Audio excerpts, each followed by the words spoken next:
Cooler बंद करो।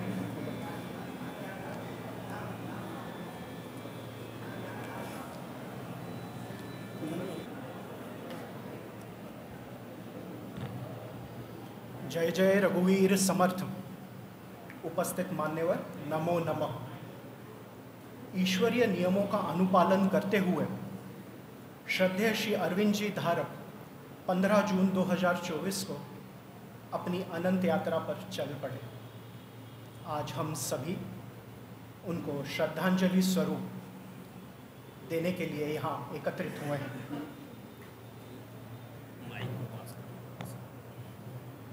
कैलाशवासी श्री अरविंद प्रभाकर धारप जी का जन्म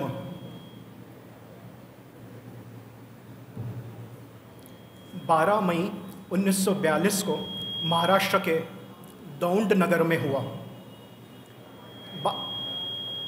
बाल्यकाल से ही आप बाल स्वयंसेवक।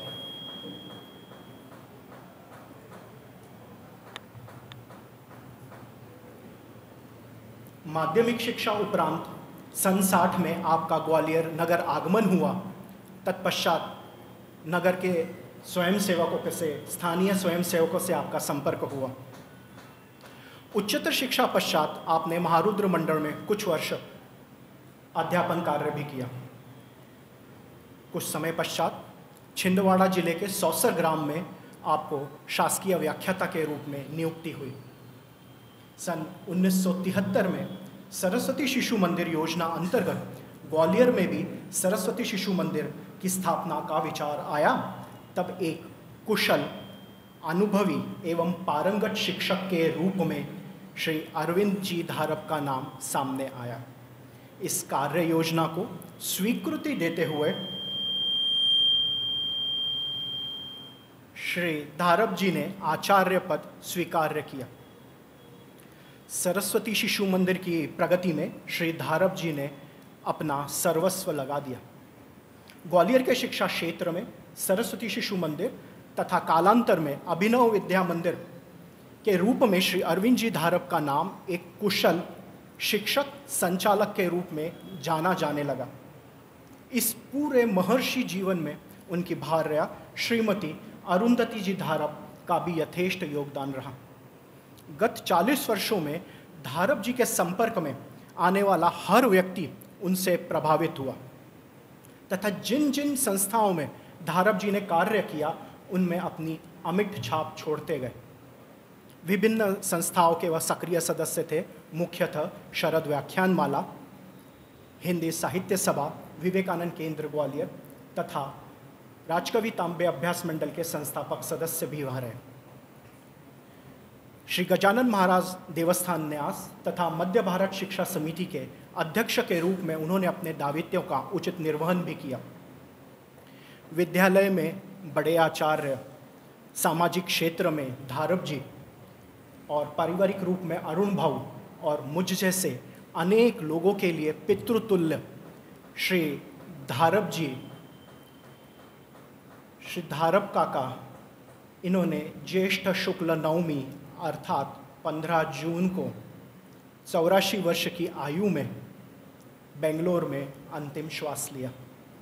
आज का यह एकत्रीकरण उनके व्यक्तिमत्व को श्रद्धांजलि स्वरूप है। सभा के प्रारंभ में उनकी स्मृति में एक श्रद्धांजलि गीत प्रस्तुत करने के लिए मैं उनके छात्र श्री पीयूष तांबे को आमंत्रित करता हूँ।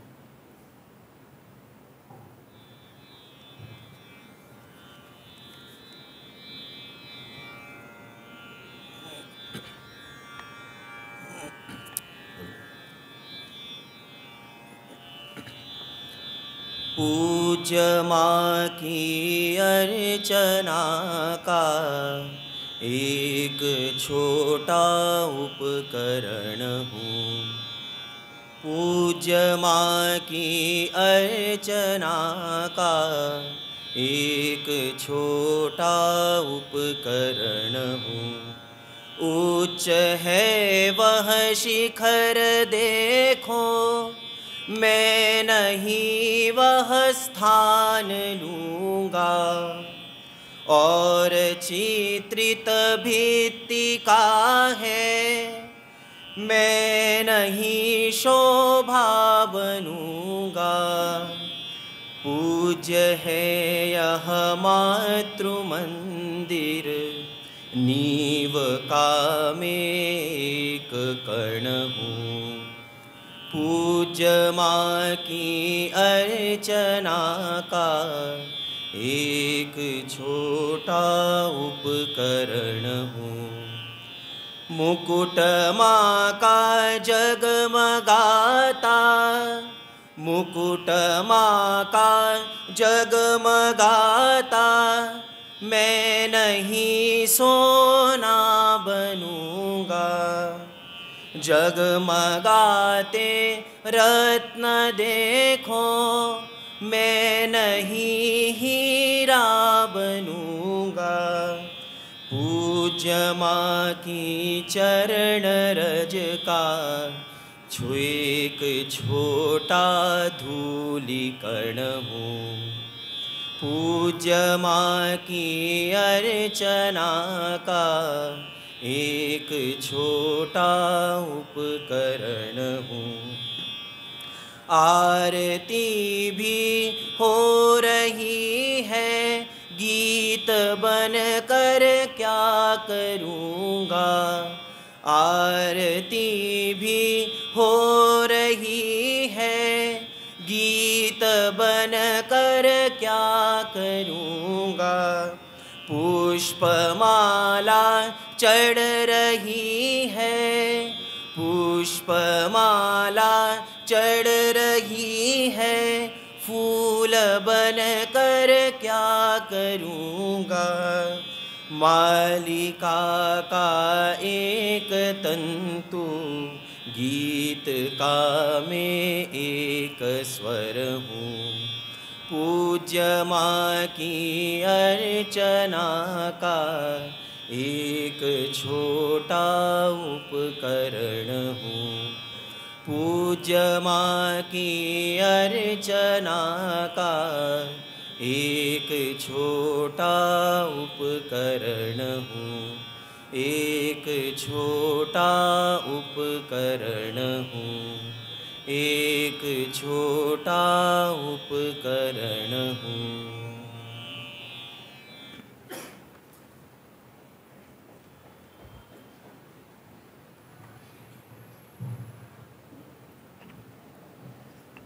अभिनव विद्या मंदिर का संचालन समर्थ शिक्षा मंदिर के मार्गदर्शन में होता है। मैं समिति के अध्यक्ष श्री महेंद्र अग्रवाल जी से आग्रह करूंगा कि वह धारप जी से जुड़े कुछ संस्मरण हमें बताएं।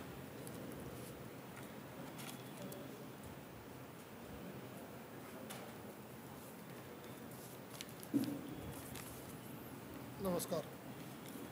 आज हम सभी आदरणीय धारप जी के श्रद्धांजलि सभा में उन्हें अपने श्रद्धा सुमन अर्पित करने हेतु एकत्रित हुए हैं। उनका पूरा नाम अरविंद प्रभाकर धारप था। विद्यालय में सभी शिक्षक शिक्षिकाएं उन्हें बड़े आचार्य के नाम से संबोधित करते थे। बड़े आचार्य जी का मेरे से प्रथम बार परिचय पूज्य स्वर्गीय बाबा साहब इंदा परकर जी के द्वारा हुआ था। मेरा परिचय एक विद्यार्थी और एक आचार्य के नाते तो नहीं था, किंतु उनसे जितनी बार भी मैं मिला यही जाना कि वे एक महर्षि थे जो पूर्ण अनुशासन का पालन करते एवं शिक्षा के क्षेत्र में नए नए अनुसंधान नियमित रूप से करते रहते थे। मुझे एक बार समर्थ शिक्षा समिति के अध्यक्ष की जिम्मेदारी लेने के लिए कहा। मैंने उनसे कहा कि शिक्षा के क्षेत्र में काम करने का मेरा अनुभव नहीं है, मैं जिम्मेदारी पूर्ण नहीं कर पाऊंगा। तो उन्होंने कहा आपके पास प्रशासनिक अनुभव है, आप कर लेंगे, मुझे पूरा विश्वास है। फिर बाबा साहब ने भी कहा हम सब साथ रहेंगे, कोई दिक्कत नहीं आएगी। तब मैंने अपनी सहमति दी और बड़े आचार्य जी के मार्गदर्शन में काम करता रहा। उनके साथ काम करके जान पाया कि वे अद्भुत व्यक्ति थे। एक बार चर्चा के दौरान उन्होंने बताया शिक्षा प्रणाली की हर कोई बात करता है, शिक्षा प्रणाली बदलने के लिए हर कोई कहता है, लेकिन परीक्षा प्रणाली के बारे में कोई नहीं बोलता। आज की परीक्षा प्रणाली भी बहुत अनुचित है। एक विद्यार्थी साल भर पढ़ता रटता रहता है और साल में एक बार कुछ प्रश्नों के उत्तर लिखकर पास हो जाता है। इससे विद्यार्थी के योग्यता का पूरा मूल्यांकन नहीं हो सकता। आज की ज़रूरत परीक्षा प्रणाली को सुधारने की है। इसलिए मैं कह सकता हूँ कि वे एक मनीषी थे, शिक्षा के क्षेत्र में नए नए प्रयोग करने वाले महर्षि थे। आज के युग में महर्षि अरविंद कहा जाए तो कोई अतिशयोक्ति नहीं होगी। धारप जी मधुर वाणी के धनी थे, सुहृदय अजात शत्रु थे। समर्थ शिक्षा समिति एवं उसके द्वारा संचालित अभिनव विद्या मंदिर को हुई अपूर्णीय क्षति की भरपाई तो नहीं हो सकती, किंतु हम सभी आज कृत संकल्पित हो यही श्रद्धा सुमन अर्पित करते हैं कि हम उनके बताए रास्ते पर चल सकें, उनके द्वारा पुष्पित पल्लवित अभिनव विद्या मंदिर को उन ऊंचाइयों तक पहुंचा सकें जिसका सपना उन्होंने देखा। इन्हीं श्रद्धा के पुष्पों के सहित उन्हें वृद्धम श्रद्धांजलि।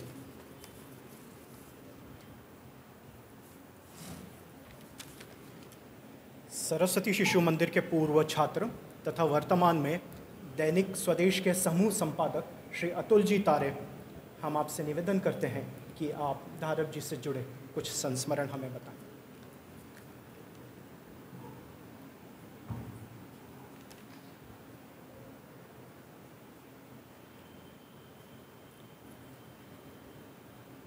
ओम शांति।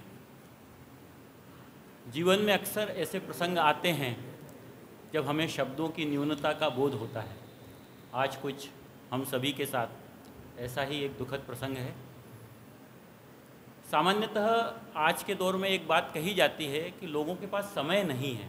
जीवन की आपाधापी में इतनी व्यस्तता है कि लोग किसी के लिए समय नहीं निकालते, और जैसे जैसे शहर से हम महानगर की ओर बढ़ते हैं तो वहाँ पर यह समस्या और अधिक विकराल रूप में सामने आती है।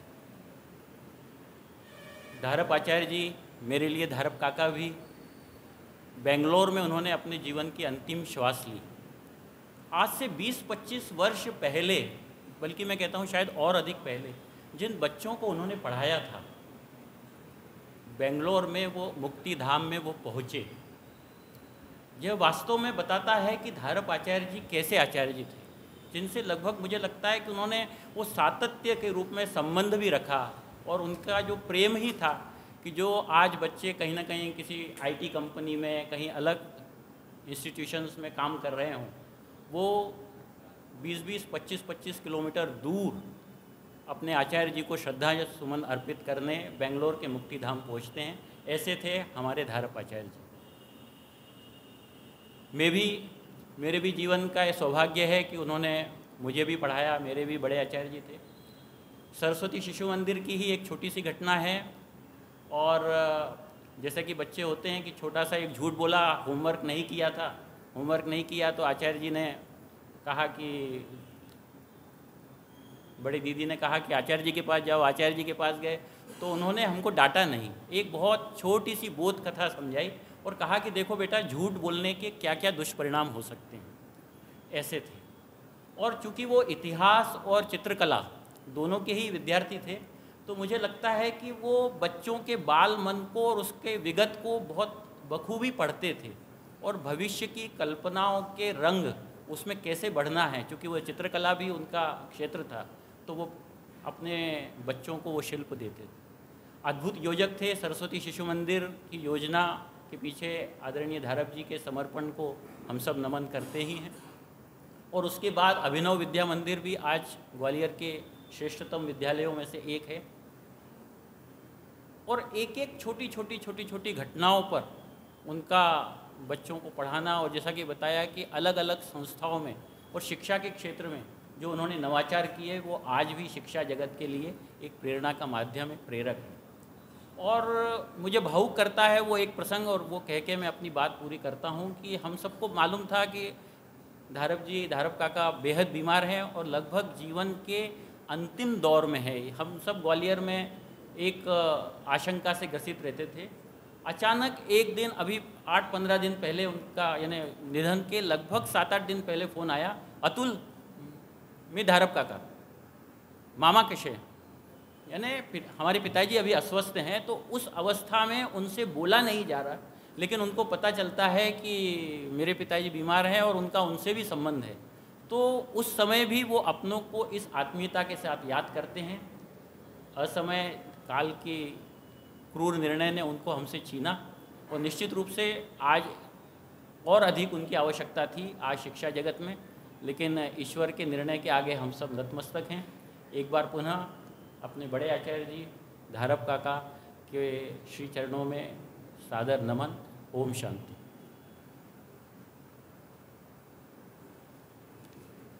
सरस्वती शिशु मंदिर के ही पूर्व छात्र श्री निरुपम जी नेवासकर से मैं आग्रह करूंगा कि वह अपने विचार आदरांजलि के रूप में हमारे सामने प्रकट करें।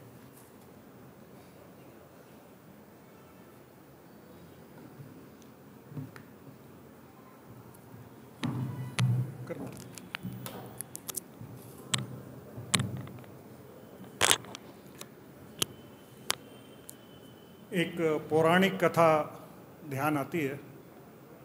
नारद जी एक बार विष्णु जी से मिलने गए। विष्णु जी ने उनका सादर सत्कार किया, बैठने को कहा, बातचीत हुई। उसके बाद वो जाने लगे तो वो थोड़ा बाहर ही निकले थे कि उन्होंने लक्ष्मी जी को कहा कि ये नारद जी जहाँ बैठे थे उस स्थान को थोड़ा सा लीप देना। नारद जी ने सुन लिया, उनको बड़ा आश्चर्य हुआ, ऐसा क्यों? तो विष्णु जी ने उनको बताया, आपका कोई गुरु नहीं है, आप निगुरे हैं, और जिनका कोई गुरु नहीं होता वास्तव में उनका स्थान लीपने लायक ही होता है। तो हम सब शिशु मंदिर के छात्र, अभिनव विद्या मंदिर के छात्र, हम सबका ये परम सौभाग्य रहा कि हम निगुरे नहीं रहे। हमें धारप जी जैसे बड़े आचार्य जी, या जिन्हें हम धारप आचार्य जी बोलते थे, वो शिशु कक्षा से ही हमें मिले। तो ये हमारा वास्तव में एक सौभाग्य रहा। उनकी एक विशेषता जो मुझे ध्यान आती है, वो अनुशासन के प्रति कठोर थे और स्नेहपूर्ण उनका व्यवहार ये हमेशा रहा। एक घटना बता के मैं अपनी बात पूर्ण करूँगा। हम लोग 12 बजे का स्कूल हो जाता था, हमारा 2 शिफ्ट में चलता था, तो 11 बजे ही स्कूल पहुंच जाते थे और क्रिकेट खेलते थे मैदान में। तो आचार्य जी देखते थे कि ये लोग क्रिकेट खेल रहे हैं, पर बोले कुछ नहीं।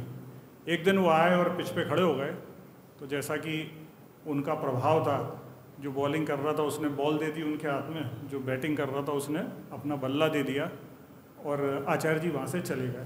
तो हम सबको लगा कि ये खेलने का विरोध कर रहे हैं, हमें नहीं खेलना चाहिए, ऐसा मान के हम भी अपनी अपनी कक्षा में चले गए। जब स्कूल समाप्त हुआ, प्रार्थना हुई, हम लोग अपनी अपनी साइकिल वहाँ उनके कक्ष के सामने ही स्टैंड पे लगती थी, उठा रहे थे, तो देखा वो आचार्य जी अपना बल्ला और बॉल लेके खड़े हुए हैं। तो हम जब पहुँचे उनके पास तो उन्होंने बुलाया, वो दिया, वो बोले देखो खेलो, प्रार्थना की घंटी बजने के बाद अगर यहाँ 1 सेकंड भी दिखे तो फिर ये बैट बॉल दोबारा नहीं मिलेगा। खेलने को मना नहीं है, लेकिन जो अनुशासन है उसका पालन हम सबको करना ही है।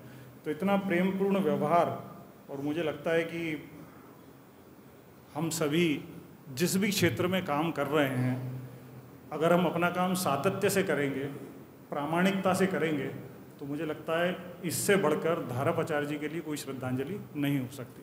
ओम शांति।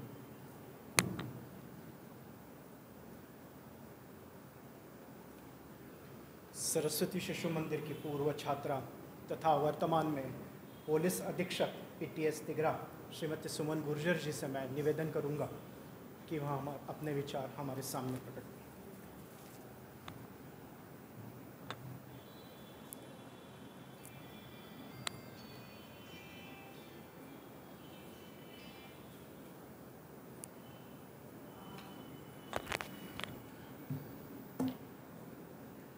सर्वप्रथम मैं अपने बड़े आचार्य जी धारप आचार्य जी को नमन करते हुए इस कक्ष में विराजमान सभी महानुभावों और दीदियों को प्रणाम करती हूँ।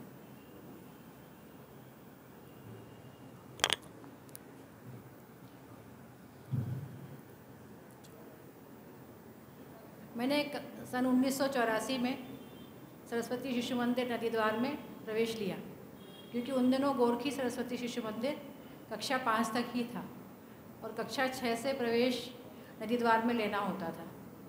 हम लोग विजयनगर रहते थे और विनयनगर से उन दिनों नदी द्वार तक कोई तांगा इत्यादि नहीं चलता था। कुछ दिन मेरे पिताजी मुझे छोड़ जाते थे स्कूल में, उसके बाद एक साइकिल ले दी गई और मैं साइकिल से आती थी। एक दिन आचार्य जी ने मुझे, जब मैं अपनी साइकिल उठाई, जैसे भैया ने बताया कि उनके कक्ष के सामने ही साइकिलें खड़ी करने का स्थान था, तो उन्होंने मुझे साइकिल उठाते हुए देखा, मुझे अपने पास बुलाया और बोले कि तुम कक्षा 6 में हो ना? मैंने कहा हाँ आचार्य जी। कक्षा 6 में एक नीलम सिंह है, वो तुम्हारे पास ही शब्द प्रताप आश्रम रहती है, तो इतनी दूर से अकेली मत आया करो, उसके साथ आया करो। कल सुबह जब आओगी प्रार्थना के समय तो रुकना और कक्षा 6 में नीलम सिंह को पूछना। तो इतनी छोटी सी बात भी आचार्य जी के ध्यान में रहती थी इतने बड़े विद्यालय की, कि कौन भैया अकेला आ रहा है या कौन बहन अकेली आ रही है। बाद में नीलम सिंह और मैं बहुत घनिष्ठ सहेलियाँ हो गए। एक और संस्मरण मुझे याद आता है, फिर हम लोग क्या करते थे, जब विद्यालय की छुट्टी होती थी 12 बजे, सुबह की शिफ्ट थी हम लोगों की, उसके बाद कुछ देर रुक के हम सब सहेलियाँ कुछ खेलते रहते थे, जैसे वो पत्थर के पचेटे या विषमृत या कुछ। और आचार्य जी जैसे ही भ्रमण पे होते थे सब ताले वाले लगाने के, आचार्य जी हमें दिखते तो हमें लगता आचार्य जी डांटेंगे, तो खूब अच्छे से हंस के बोलते थे आचार्य जी नमस्ते। तो वो आचार्य जी भी हमको हंसते हुए देख के और नमस्ते बोल के आगे बढ़ जाते थे। तो उन्होंने कुछ दिन ये देखा कि हम लोग जब कुछ भी गलती कर रहे होते तो खूब हंस के आगे आके बोलते आचार्य जी नमस्ते। उन्होंने हम सबको अपने कक्ष में बुलाया और फिर बोला नमस्ते एक बार सुबह ही होती है, अब दिन में किसी ने नमस्ते की दोबारा मुझे तो तुम लोगों को सज़ा मिलेगी। तो अंतिम एक संस्मरण और सुनाती हूँ उनके विषय में कि वो कितना ध्यान रखते थे। नाट्यकला मंदिर में वार्षिकोत्सव हमारे विद्यालयों के होते थे, तो मैं संचालन करती थी अधिकांशतः। तो जब कक्षा 6 में मैं पहली बार संचालन कर रही थी तो मुझे विद्यालय की गणवेश ही पहननी थी और बाकी सभी भैया बहनों का बहुत अच्छी तरह से साज सज्जा हो रही थी, उनको अलग अलग ड्रेसेस पहनाई जा रही थी, किसी का कुछ मेकअप, किसी को कैसी पगड़ी, किसी को कुछ। मैं एक और बैठे देख के उदास बैठी थी कि मैंने यदि किसी इसमें भाग लिया होता तो मुझे भी ऐसे ही तैयार कर रहे होते। तो आचार्य जी मेरे पास आए और बोले तुम क्यों ऐसी उदास बैठी हो चुपचाप? तो एकदम से शायद मेरे आंसू आ गए। मैंने कहा आचार्य जी मुझे कोई तैयार नहीं कर रहा। तो आचार्य जी ने कहा अच्छा तुम्हें तैयार करते हैं। आचार्य जी ने एक दीदी को कहा इसको भी तैयार कीजिए और कुछ पाउडर वगैरह आचार्य जी ने मुझे खुद लगाया, अभी तक मुझे याद है। उसके बाद फिर ये व्यवस्था बनी कि जो संचालन करती थी, ज़्यादातर मैं ही संचालन करती थी, तो आचार्य जी बोलते थे इसको भी कुछ सफ़ेद साड़ी वगैरह पहनाओ और फिर ये संचालन करेगी, विद्यालय की गणवेश में नहीं कराओ। तो अपने भैया बहनों का इतने सूक्ष्म स्तर पर ध्यान रखने वाले, उनके मन के वो भाव जो वो कह भी नहीं पा रहे हैं, न अपने अभिभावकों से कह पा रहे हैं, न अपने आचार्यों से कह पा रहे हैं, उनको समझ के और फिर उसमें क्या उपाय करना है, उसमें क्या अगला चरण क्या करना है, उसको आगे बढ़ के वो कार्य करने वाले हमारे धारापाचार्य जी ऐसे थे। हम सभी को स्मरण है कि जब विद्यालय में वो अपना आधी बाँह का कुर्ता और धोती पहनकर चलते थे और उनकी भूरी आँखें, बलिष्ठ उनकी देहयष्टि, बिल्कुल वह किसी नरसिंह की भांति प्रतीत होते थे। हम भैया बहन तो क्या, दीदी आचार्य जी भी सहम जाते थे उनके स्वरूप को देखकर। जो दीदी आचार्य जी कक्षा ले रहे होते थे वो भी अगर देख लिया कि आचार्य जी राउंड पे हैं तो एकदम सहम जाते थे और फिर आचार्य जी कहते थे कि नहीं नहीं आप जारी रखिए। हमारी खाली कक्षाओं को भी वो लेते थे। विशेष रूप से इतिहास के जब दृष्टांत वो सुनाते थे, वीरों की गाथाएँ, शहीदों की कथाएँ, तो वो कितना उत्साह से और कितने ओजपूर्ण ढंग से उनको सुनाते थे। मुझे आज भी स्मरण है, इतनी वो पुरानी बात है और हमारे रोंगटे खड़े हो जाते थे। बाद में उन्होंने हमारी भूतपूर्व विद्यार्थी परिषद में भी बहुत रुचि ली, उसे भी आगे बढ़ाया और प्रयास किया कि विद्यालय से निकलने के बाद भी हम लोगों की एकजुटता, हम लोगों का ये अपनापन, भातृत्व प्रेम ये बना रहे। और इसी का उदाहरण भैया ने बताया कि बेंगलोर में इतने विद्यार्थी पहुँचे। मेरा भाई सत्येंद्र जो अब अमेरिका का नागरिक है, वो आचार्य जी से कभी नहीं पढ़ा, लेकिन आचार्य जी तो परिवार में अगर एक भी उनसे पढ़ा है तो वो सबके आचार्य जी होते थे, तो पूरा परिवार ही उनका हो जाता था। तो वहाँ उन लोगों ने कोई व्हाट्सएप ग्रुप या कोई ऐसा बनाया हुआ है जिसमें शिशु मंदिर के सभी पुराने भैया बहन उसके सदस्य हैं। तो वो कह रहा है कि उस ग्रुप पे निरंतर आचार्य जी की स्मृति में कुछ न कुछ संस्मरण, उनको अपने श्रद्धा सुमन सभी अर्पित कर रहे हैं और शीघ्र ही वो लोग शायद वहाँ कोई कार्यक्रम ऐसा करने वाले हैं। उनका संपर्क केवल इतना ही नहीं था कि भैया बहन ने जब अपनी परीक्षा उत्तीर्ण कर ली और वो चला गया तो उनका रिश्ता ख़त्म हो गया। वे निरंतर हमारे सभी के परिवारों से उनका संपर्क रहता था। जो छोटे बच्चे या जो दूसरे बच्चे अन्य विद्यालय में पढ़ते थे, वे भी उनको अपने ही आचार्य मानते थे और वे भी उनसे वैसा ही प्रेम करते थे। निरंतर बाद में योगिता भी शायद अमेरिका चली गई। आचार्य जी बहुत चिंता, मेरे भाई के साथ पढ़ी वो गोरखी विद्यालय में, तो आचार्य जी बहुत चिंता करते थे कि अब जो इनके जो बच्चे हो रहे हैं वो वहाँ की संस्कृति में पढ़ेंगे तो अपने संस्कार उनको कैसे मिलेंगे।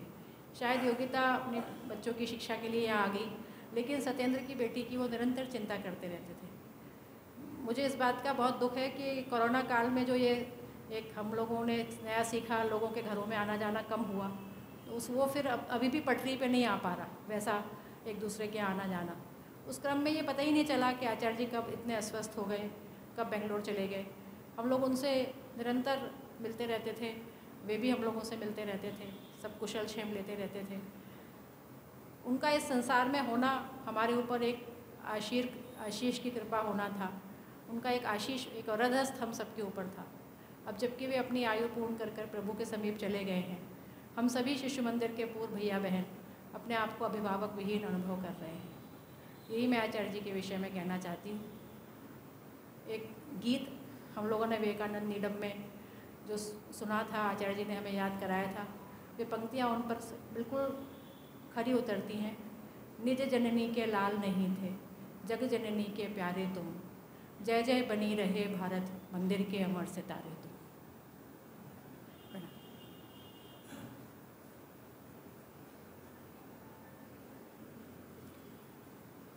एक अच्छे शिक्षक की पूंजी उसके छात्र और उसके छात्रों का भविष्य। जैसे दीदी ने बताया कि उनके छात्र आज देश विदेश में हैं।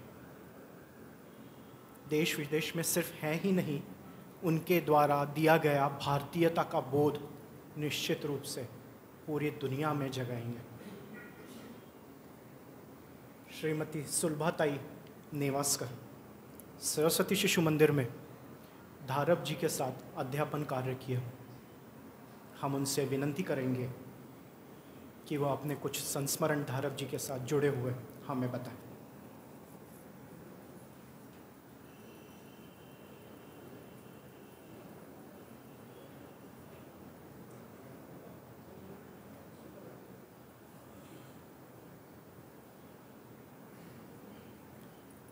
ओम शांति। धारप जी से मेरा ज़्यादा रिश्ता शिशु मंदिर में शिक्षिका के नाते जब मैं वहाँ पे गई तो उसके बाद से धारप जी के बारे में बहुत सी बातें मेरे को समझ में आई। एक कुशल प्रधानाचार्य की इसमें जितने भी अच्छे गुण होने चाहिए थे वो सब उन्हीं में थे, और एक आदर्श प्रधानाचार्य मैं उनको मानती हूँ। उनके बारे में ऐसी एक घटना मैं आपको सुनाती हूँ जिसको सुन के ऐसा लगता है व्यक्ति कैसा होना चाहिए, कौन सी परिस्थिति में कैसे उसने समय सूचकता होनी चाहिए। एक बार ऐसे हुआ कि इसका शारीरिक का अभ्यास चालू था। एक दिन पहले की बात है, और उस दिन लाइट वगैरह माइक वगैरह लगा के आचार्य जी को आज्ञा देनी थी। एक भैया को आचार्य जी संचालन करने वाले थे, तो उसमें क्या हो गया, लाइट चली गई। लाइट चली जाने के बाद सब आचार्य जी, हम लोग आचार्यगण कहने अब कैसे होगा, इतने ग्राउंड में सब आवाज़ कैसे सुनाई देगी, आज्ञा कैसे सुनाई देगी। धारप जी ने कुछ नहीं, इधर उधर उनके चेहरे पे बिल्कुल निश्चित भाव थे। उन्होंने एक आचार्य को कुछ बुलाया, बताया। वो आचार्य जी दौड़ते हुए गए, और गए तो टांगे वाले के पास गए जहाँ खड़े रहते थे ना बाजू में टांगे। उस टांगे वाले से कुछ कहा, टांगे वाला तुरंत ग्राउंड में आया। हमने कहा टांगे वाला कैसे अंदर आ गए, ये तो बाहर खड़े रहते हैं। लेकिन क्या हुआ, जैसे हम सोच ही रहे नहीं ये आया कैसे, क्या बात है क्या नहीं, आचार्य जी झट से उसके ऊपर चढ़े, टांगे के ऊपर, और खड़े होके उन्होंने जो आज्ञा दी तो सब अपना व्यवस्थित कार्यक्रम होने लगा।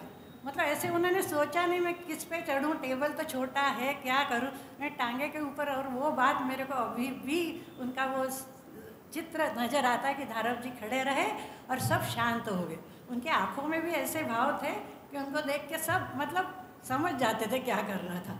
और एक बात उन्होंने और अच्छी दी थी, अब वो बात मेरे को लगता नहीं अभी मैं ज़िंदगी में कभी देखूंगी, कि शिशु मंदिर के बच्चे जब स्कूल जाते आते थे घर से, तो उन्होंने कहा था देशभक्ति गीत गाना है, और सब बच्चे उनका पालन करते थे।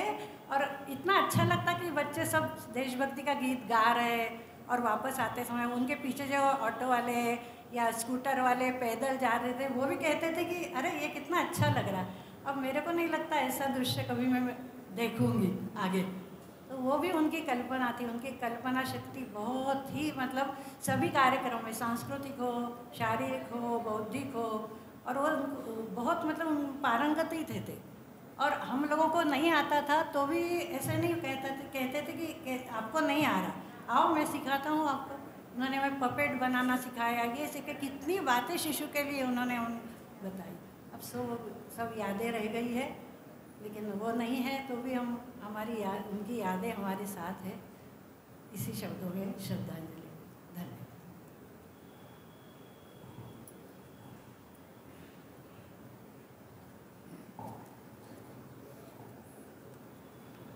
श्रीमती प्रवीणा ताई कुंटे।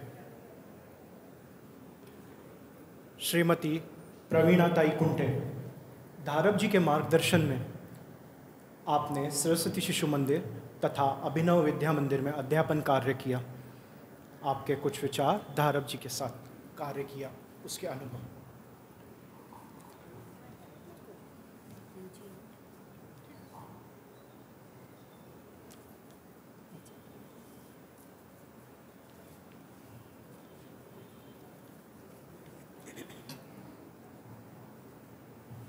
हमारे घर में मीनू केड़कर नाम की एक सहेली रहती थी मेरी, और उनका और धारप जी का पारिवारिक संबंध था। इसलिए हर समय धारप जी उनके यहाँ आते थे। उनकी बहनें, मीनू और मैं, हम सब उनको अरुण भाऊ कहते थे। पहला परिचय उनका और मेरा अरुण भाऊ का बड़े भाई के रूप में ही हुआ। उस समय मैं 12-13 साल की थी, और वह उस समय हमें बिठाकर कहानी सुनाते थे, कुछ किस्से सुनाते थे, और उसका आनंद हम लोग लेते थे। जब मैं सरस्वती शिशु मंदिर में गई, जब उसकी स्थापना हुई, उस समय एक शिक्षिका के रूप में गई थी मैं, और वहाँ पर देखा मैंने कि ये सब काम सहज कर सकती हूँ। क्या छोटे भैया बहनों को ही तो पढ़ाना है, उसमें क्या है, मैं तो सहज पढ़ा सकती हूँ। मगर क्या हुआ कि उनका जो कार्य करने की क्षमता, सिखाने की क्षमता वो थी, उसके कारण क्या हुआ, मैं तो प्रभावित हो गई। और मुझे ये लगा कि मैं यहाँ पर एक शिक्षिका न होते हुए एक विद्यार्थी हूँ, और विद्यार्थी होने के नाते मैंने उनसे बहुत कुछ सीखा। उनका हर समय परिचय रहता था हमारे साथ, और जब मैंने उनको विद्यालय में देखा तब मुझे पता चला कि घर पे जो अरुण भाऊ है वो, और प्राचार्य के रूप में जो अरुण भाऊ है वो, दोनों में जमीन आसमान का फर्क है।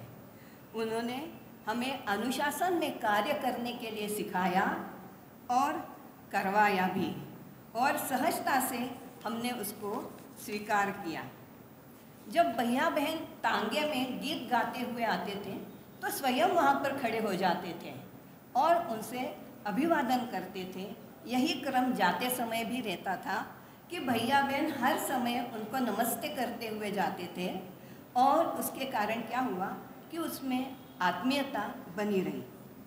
कुछ कारणवश मुझे विद्यालय छोड़ना पड़ा, परंतु 10 वर्ष के बाद जब मैं ग्वालियर वापस आई तब मैंने अभिनव विद्या मंदिर ज्वाइन किया।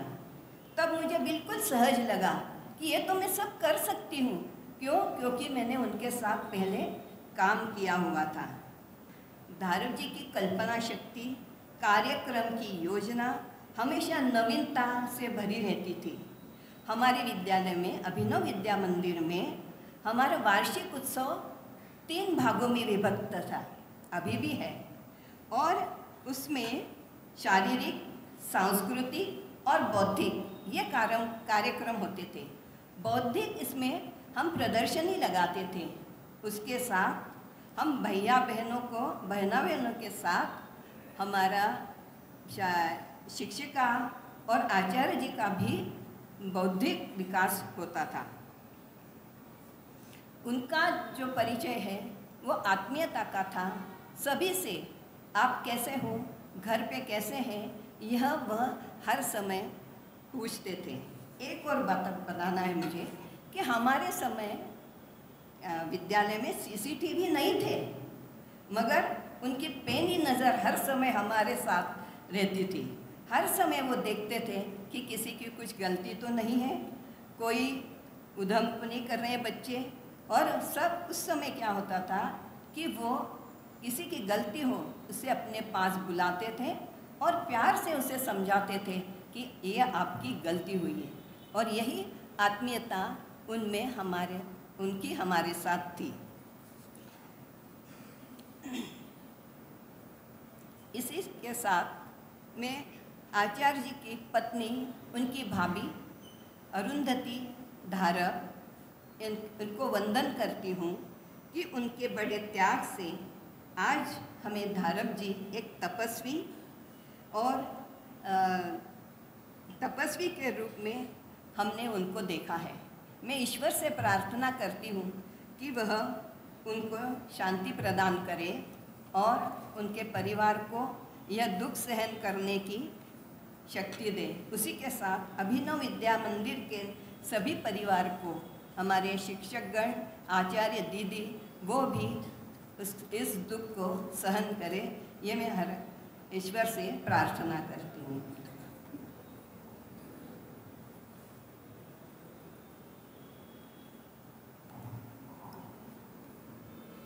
हिंदी साहित्य सभा की ओर से श्री राजकिशोर जी वाजपेयी से हम आग्रह करते हैं कि वह धारप जी से जुड़े कुछ संस्मरण हमें सुनाएं।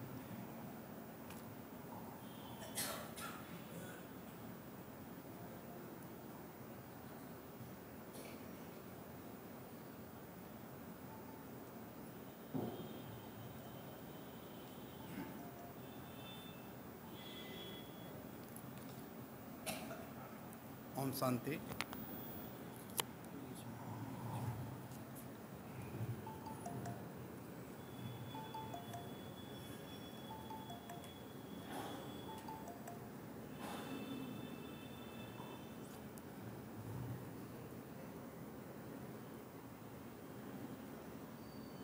अरविंद जी मेरे बड़े भाई जैसे थे।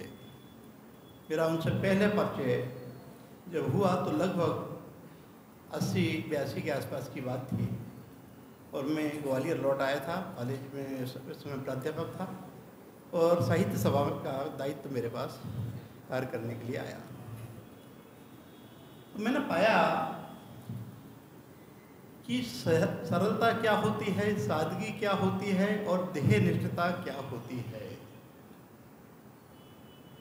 व्यक्ति अपनी ज्योति से औरों को किस प्रकार से ज्योति प्रदान कर सकता है, व्यक्ति से विराट बनने की स्थिति क्या होती है, वो है अगले दशकों में मुझे प्राप्त हुआ। जब उन्होंने साहित्य सभा में भी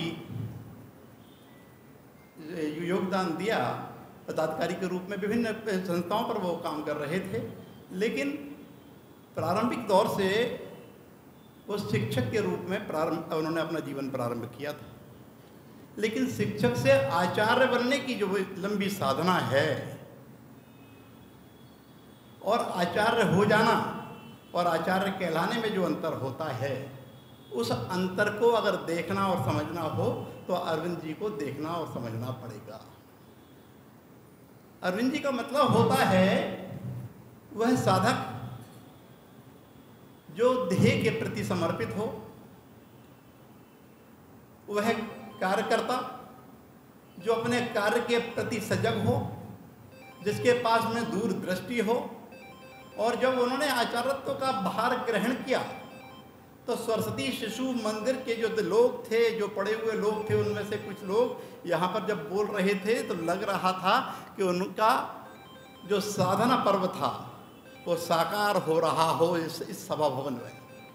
आज ये श्रद्धांजलि सभा उनके व्यक्तित्व के कृतित्व की एक्चुअली मूर्तिमंत प्रतीक हो गई है।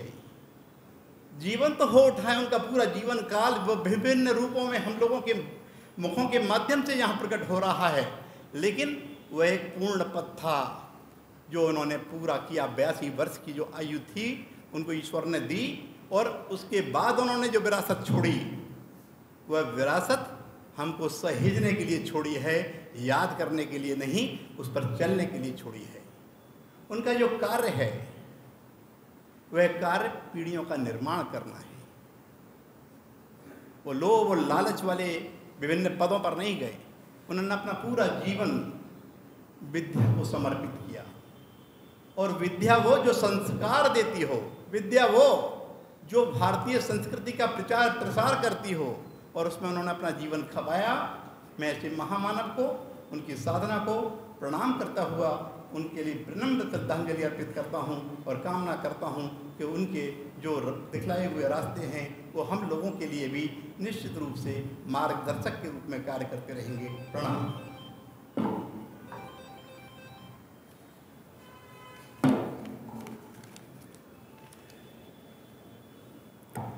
मध्य भारत शिक्षा समिति के श्री राजेंद्र जी बांदिल से हम आग्रह करते हैं कि वह धारप जी से जुड़े कुछ संस्मरण हमें बताएं।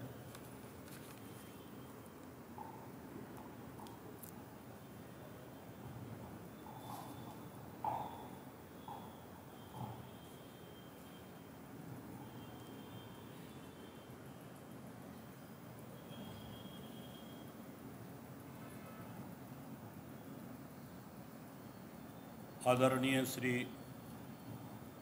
अरविंद प्रभाकर जी धारप, उनके व्यक्तित्व के संबंध में अनेक जानकारियां हमको अब हो रही होंगी जब वो हमारे बीच से चले गए। एक साधक का, एक मौन साधक का इससे अच्छा परिचय कोई और होता नहीं।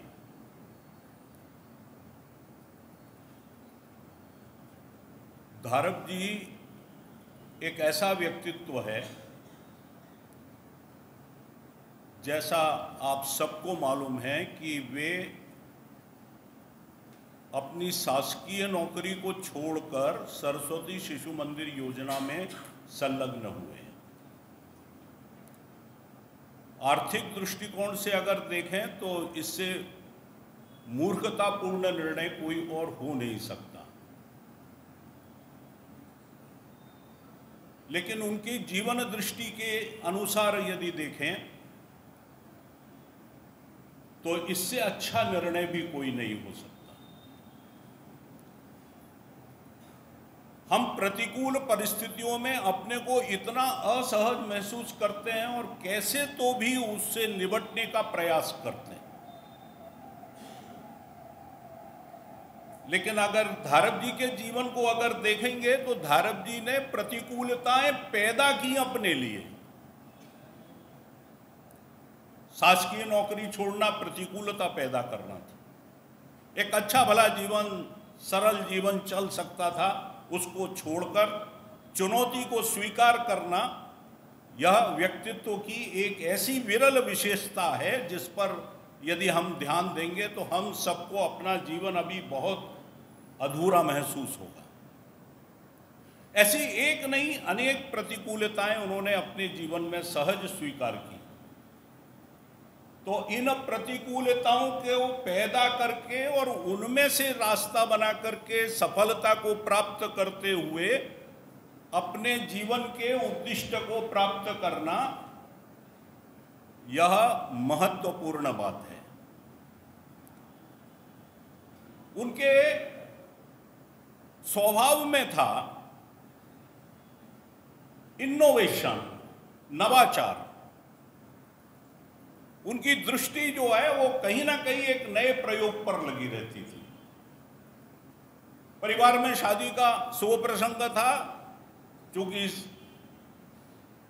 उसकी प्रबंध व्यवस्थाएं कुछ उनके हाथ में रही होंगी, कुछ लोग इकट्ठे थे, खड़े हुए थे, तैयारी चल रही थी, भोजन के लिए टेबल बिछ चुकी थी, उसके ऊपर सफ़ेद चादर बिछ चुकी थी और सफ़ेद चादर खराब ना हो और जल्दी ना बदलना पड़े इसलिए पन्नी लगाने की एक व्यवस्था उस समय चल पड़ी थी।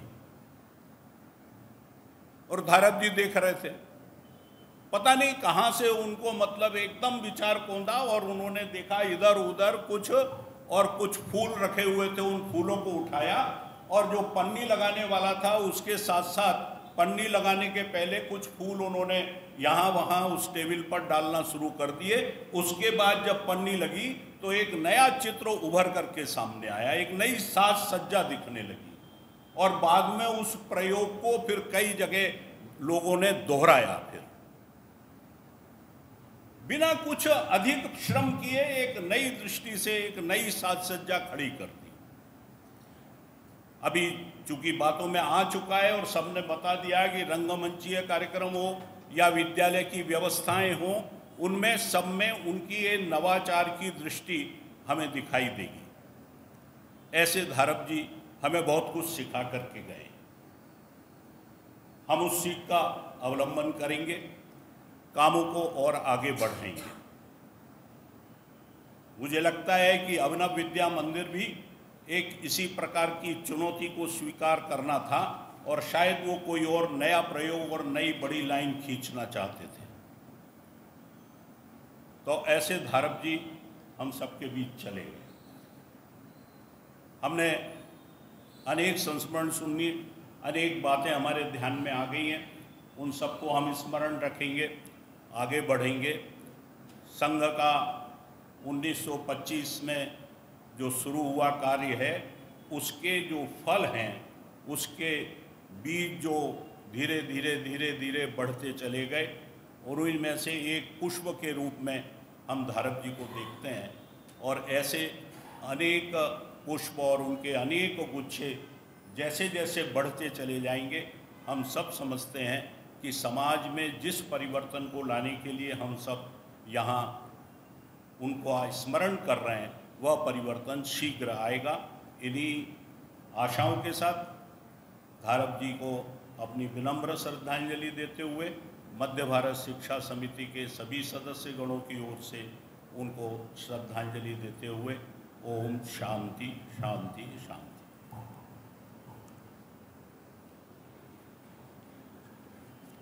अभी कुछ वक्ताओं ने बोला कि स्कूल में जाने के बाद ऐसा लगा कि हम भी तो कर सकते हैं, तो बहुत मामूली सी चीज़ है। पर अंग्रेजी में एक कहावत है, teachers don't do big things, they do things differently. शायद धारप जी के जीवन का यही एक यथार्थ था कि वो कोई बड़ी चीज़ नहीं करते थे, सामान्य काम जो सामान्य रोज़मर्रा की दिनचर्या थी, दूसरे तरीके से करके उसको दूसरों के सामने प्रस्तुत कैसे करना कि वो उनके लिए आदर्श बने जीवन में। महाराष्ट्र ब्राह्मण सभा, महाराष्ट्र समाज एवं श्री गजानन महाराज देवस्थान न्यास की तरफ से मैं श्री वसंत जी कुंटे को निवेदन करता हूँ कि वे अपने कुछ संस्मरण धारप जी के हमें बताएं।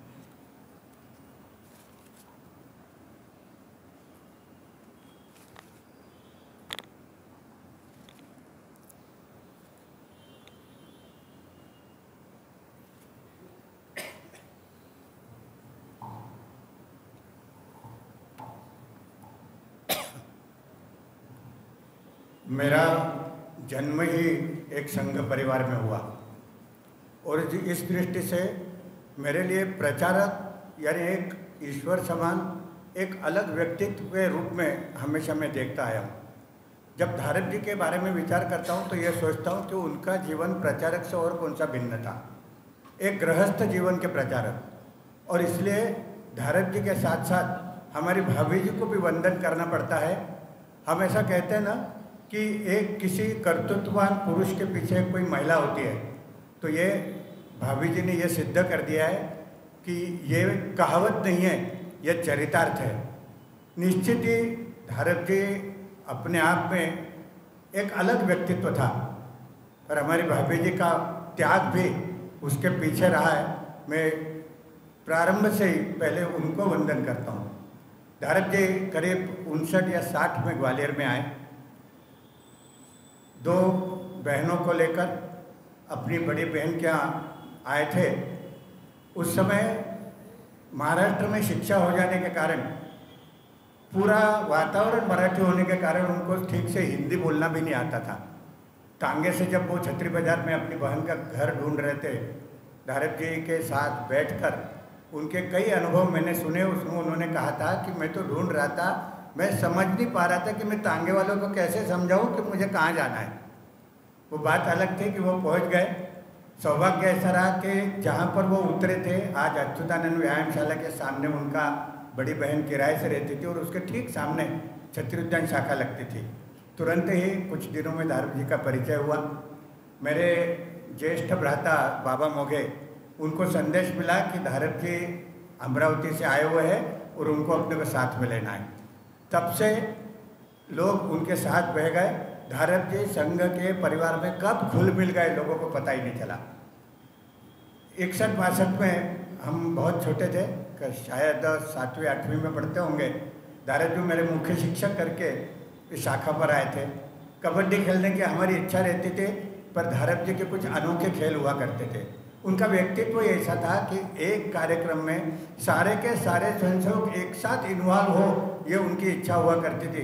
कभी भी व्यक्तिगत खेल की तरफ बाकी सबको खड़ा करने में उन्होंने कभी ध्यान नहीं दिया और यही बात उनके व्यक्तित्व में अंत तक चली रही। एक विद्यालय के कुशल संचालक, मैं तो कहता हूँ विद्यालय के शिक्षक नहीं थे, उन्होंने विद्यालय को एक मिशन के रूप में लिया था और पता नहीं ये उनके जीवन का ध्येय ही रहा था। जैसे हमारे बड़े भाई राजेंद्र जी ने कहा कि प्रतिकूलता को ही उन्होंने स्वीकार कर लिया था और उस प्रतिकूलता के कुछ किस्से भी धारप जी ने मुझे सुनाए। आज इस अवसर पर उसको मैं ज़रूर आपको सुनाना चाहता हूँ। 1973 में सरस्वती शिशु मंदिर प्रारंभ हुआ। दुर्भाग्य से 2 ही वर्ष में आपातकाल की घोषणा हुई। आपातकाल में हमारे सारा ही संघ परिवार, सारे स्वयंसेवक, सारे शिक्षक, सारे अधिकारी त्रस्त हुए थे। इसको अलग से बताने की आवश्यकता नहीं है। मेरे पिताजी संघ चालक थे, हार्ट अटैक आने के कारण बेड रिटर्न थे और सारे अधिकारी, कुछ कॉलेज के अधिकारी धारप जी धोती कुर्ता पहनकर और हमारे घर पर बैठे हुए थे और एकदम पुलिस की गाड़ी आई।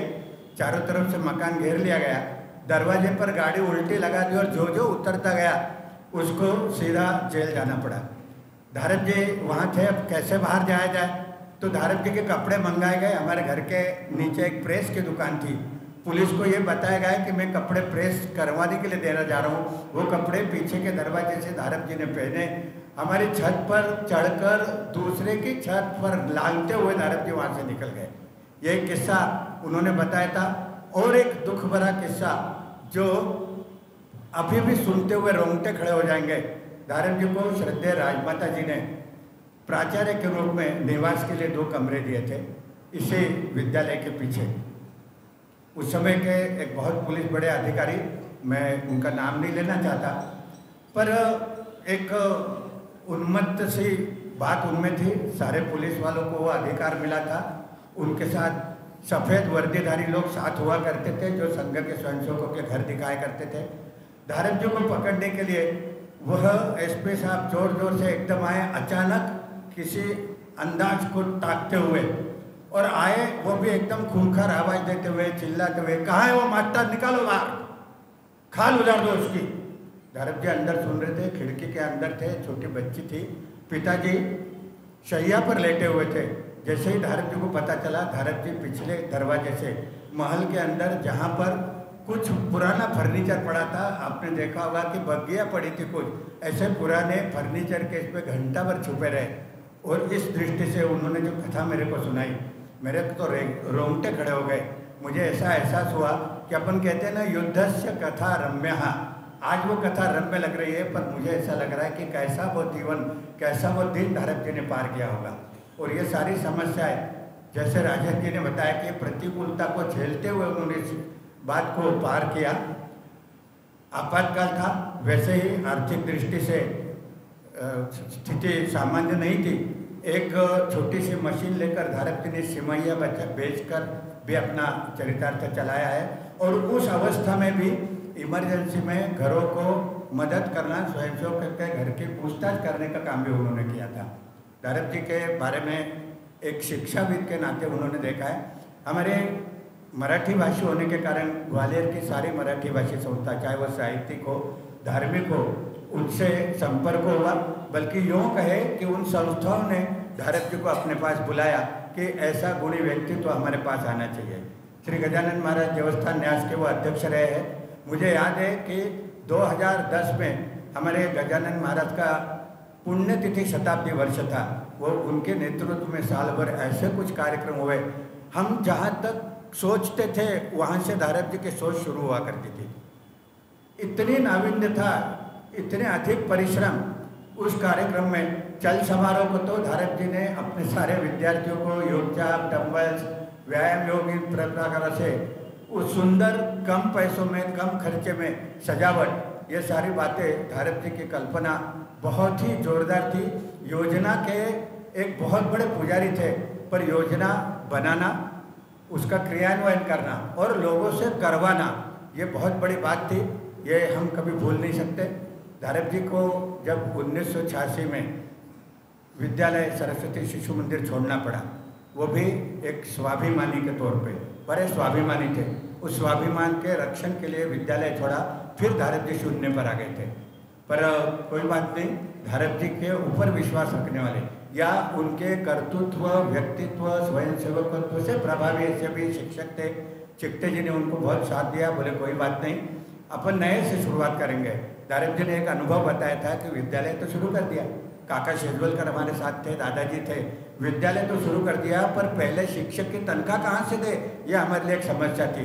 तो जब विद्यार्थियों के एडमिशन हुए थे और जैसे 20वें विद्यार्थी का एडमिशन हुआ, हम सब खुश हो गए कि चलो एक शिक्षक की 1 महीने की तनख्वाह निकल गई। इस तनख्वाह में धारक जी का नाम नहीं था, पर फिर भी कैसे थे। और वो दिन था और आज है कि अभिनव विद्या मंदिर नगर का एक आदर्श विद्यालय, जो मिशन के रूप में धारक जी ने सरस्वती शिशु मंदिर में कार्य किया, उसी मिशन के रूप में उन्होंने किया।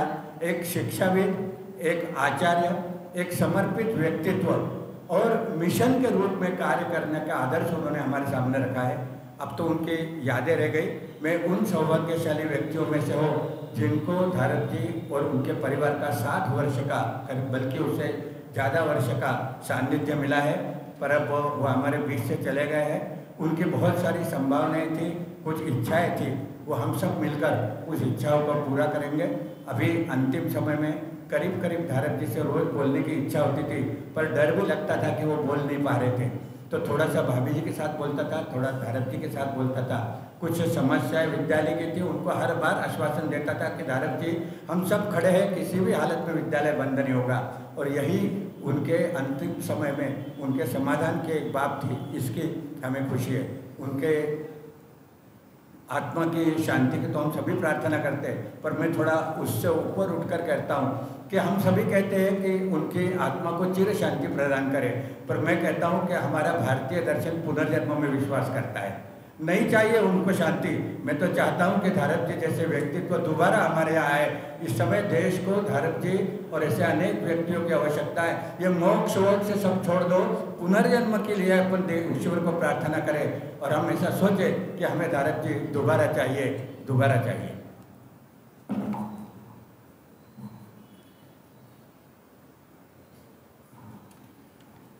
तांबे अभ्यास मंडल, राजकवि तांबे अभ्यास मंडल के संस्थापक सदस्य श्री अरविंद जी धारप, शरद व्याख्यान माला के सक्रिय सदस्य श्री अरविंद जी धारप, ऐसी ग्वालियर की कोई साहित्यिक संस्था नहीं थी जिसमें उनकी सक्रियता या उनके कोई मार्गदर्शन न मिला हो।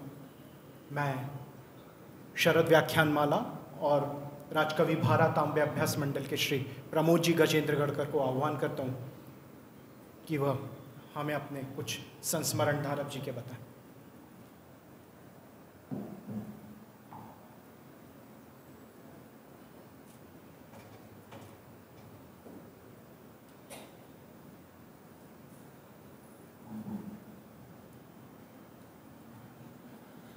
आज हम सभी यहाँ पर श्री अरविंद जी धारप जी को अपने कुछ पुष्प समर्पित करने के लिए एकत्रित हुए हैं। जिस दिन 15 जून को ये समाचार आया कि धारप जी नहीं रहे, आप विश्वास मानिए 1 घंटे के अंदर पूरे अपने ग्वालियर में उनका समाचार फैल चुका था। और जो जो उनके करीब में आए, जो संपर्क में आए, हर एक को लगा कि आज कुछ तो भी खो गया, कुछ छूट गया। दिन भर उसका मन नहीं लगा है किसी भी काम में। धारप जी का एक बार जिससे मिलने हो जाए उससे इतना अधिक स्नेह था। जहाँ तक मेरे शरद व्याख्यान माला का प्रश्न है, शरद व्याख्यान माला की स्थापना यहाँ पर 1931 में हुई, जो आज तक चल रही है। और इतनी अच्छी व्याख्यान माला पूरे भारतवर्ष में कहीं नहीं है, इसका नाम पूरे देश भर में है। इस भारत व्याख्यान माला को चलाते समय धारप जी बरबस याद आते हैं। हम लोग चलाते थे, हमको कभी किसी प्रकार की समस्या आती थी तो सीधे धारप जी दिखते थे, क्योंकि व्याख्यान माला की एक प्रथा है कि सिवाय जो वक्ता बाहर से आता है उसको आने जाने के भाड़े के अलावा कुछ नहीं देना है। वो किसी कार्यकर्ता के यहाँ रुकेंगे, उनके यहाँ भोजन लेंगे और उनके यहाँ ही रहने जाने की सारी व्यवस्थाएं रहेंगी। किसी प्रकार से कोई दिक्कत हो तो हमारे लिए धारप जी का मकान खुला हुआ था। उनको केवल बताना था, उनकी स्वीकृति लेना भी जरूरी नहीं थी। धारप जी अगर यहाँ पर होंगे तो वक्ता को उनके यहाँ आप रुकने छोड़ सकते हैं। और बीच बीच में जब व्याख्यान माला शुरू होती तो हमसे पूछ लेते, कहीं कोई दिक्कत तो नहीं है, कोई समस्या तो नहीं है। इसी प्रकार राजकवि तांबे अभ्यास मंडल, इसके वो संस्थापक सदस्य, जिसकी स्थापना जब हुई थी तब प्राध्यापक राम देशमुख के साथ और अन्य लोग भी थे, इन्होंने करी थी। और उसकी भी योजना इसी प्रकार से थी। और उस भी दोनों साहित्यिक संस्था है, दोनों साहित्यिक संस्था में किसी भी प्रकार से कभी भी कोई आर्थिक परेशानी आती थी तो उसके लिए वो समर्थ रहा करते थे। बिल्कुल अपने नाम के मुकाबले अरविंद प्रभाकर, सूर्य की तरह अपनी प्रभा फैलने वाले तेजस्वीमान। मेरा परिचय उनसे प्रारंभिक काल में एक स्मरण करवाऊंगा। हमारे रतन कॉलोनी शाखा पर हुआ था। हमारे मुख्य शिक्षक आदरणीय वसंता जी गुंटे बैठे हुए हैं। मेरे को जहाँ तक ख्याल है, मैं जहाँ तक 5-6 साल का रहा होगा तब वो शाखा पे आते थे। हम विशेष नहीं जानते थे। शाखा में उद्यम करने के बाद और भी उद्यम करने की इच्छा रहती थी। तब इस प्रकार के जो 10-12 बच्चे रहते थे उनको लेकर धारप जी अलग से खेल खेला करते थे शाखा के बाद। और जब तक हम नहीं थक जाए, उनके खेल भी बड़े चित्त थे। ऊपर फेंकना, हाथों में बांध के गोल घुमाना, फुगड़ी कराना, जब तक हमको सांस नहीं बढ़ जाए। वहाँ से मेरा परिचय उनसे आया और आखिर तक उनसे मेरा परिचय रहा। और मेरा तो फिर से यही कहना है कि जो उनके एक बार संपर्क में आया उनको कभी भूल नहीं सकता है। आज वो हमारे साथ नहीं है, तो केवल उनकी यादें हमारे साथ है। उन यादों के साथ हमको काम करना है।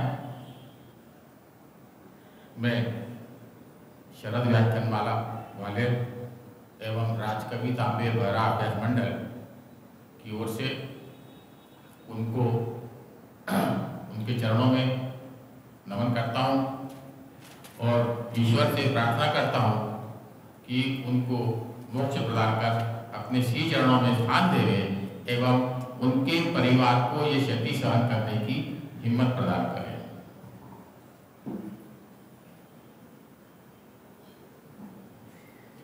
धारप जी के समवयस्क एवं उनके साथ संघ के स्वयंसेवक के रूप में कार्य करने वाले श्री विद्याधर जी शर्मा से अनुरोध है कि वह धारप जी से जुड़े कुछ संस्मरण हमें बताएं।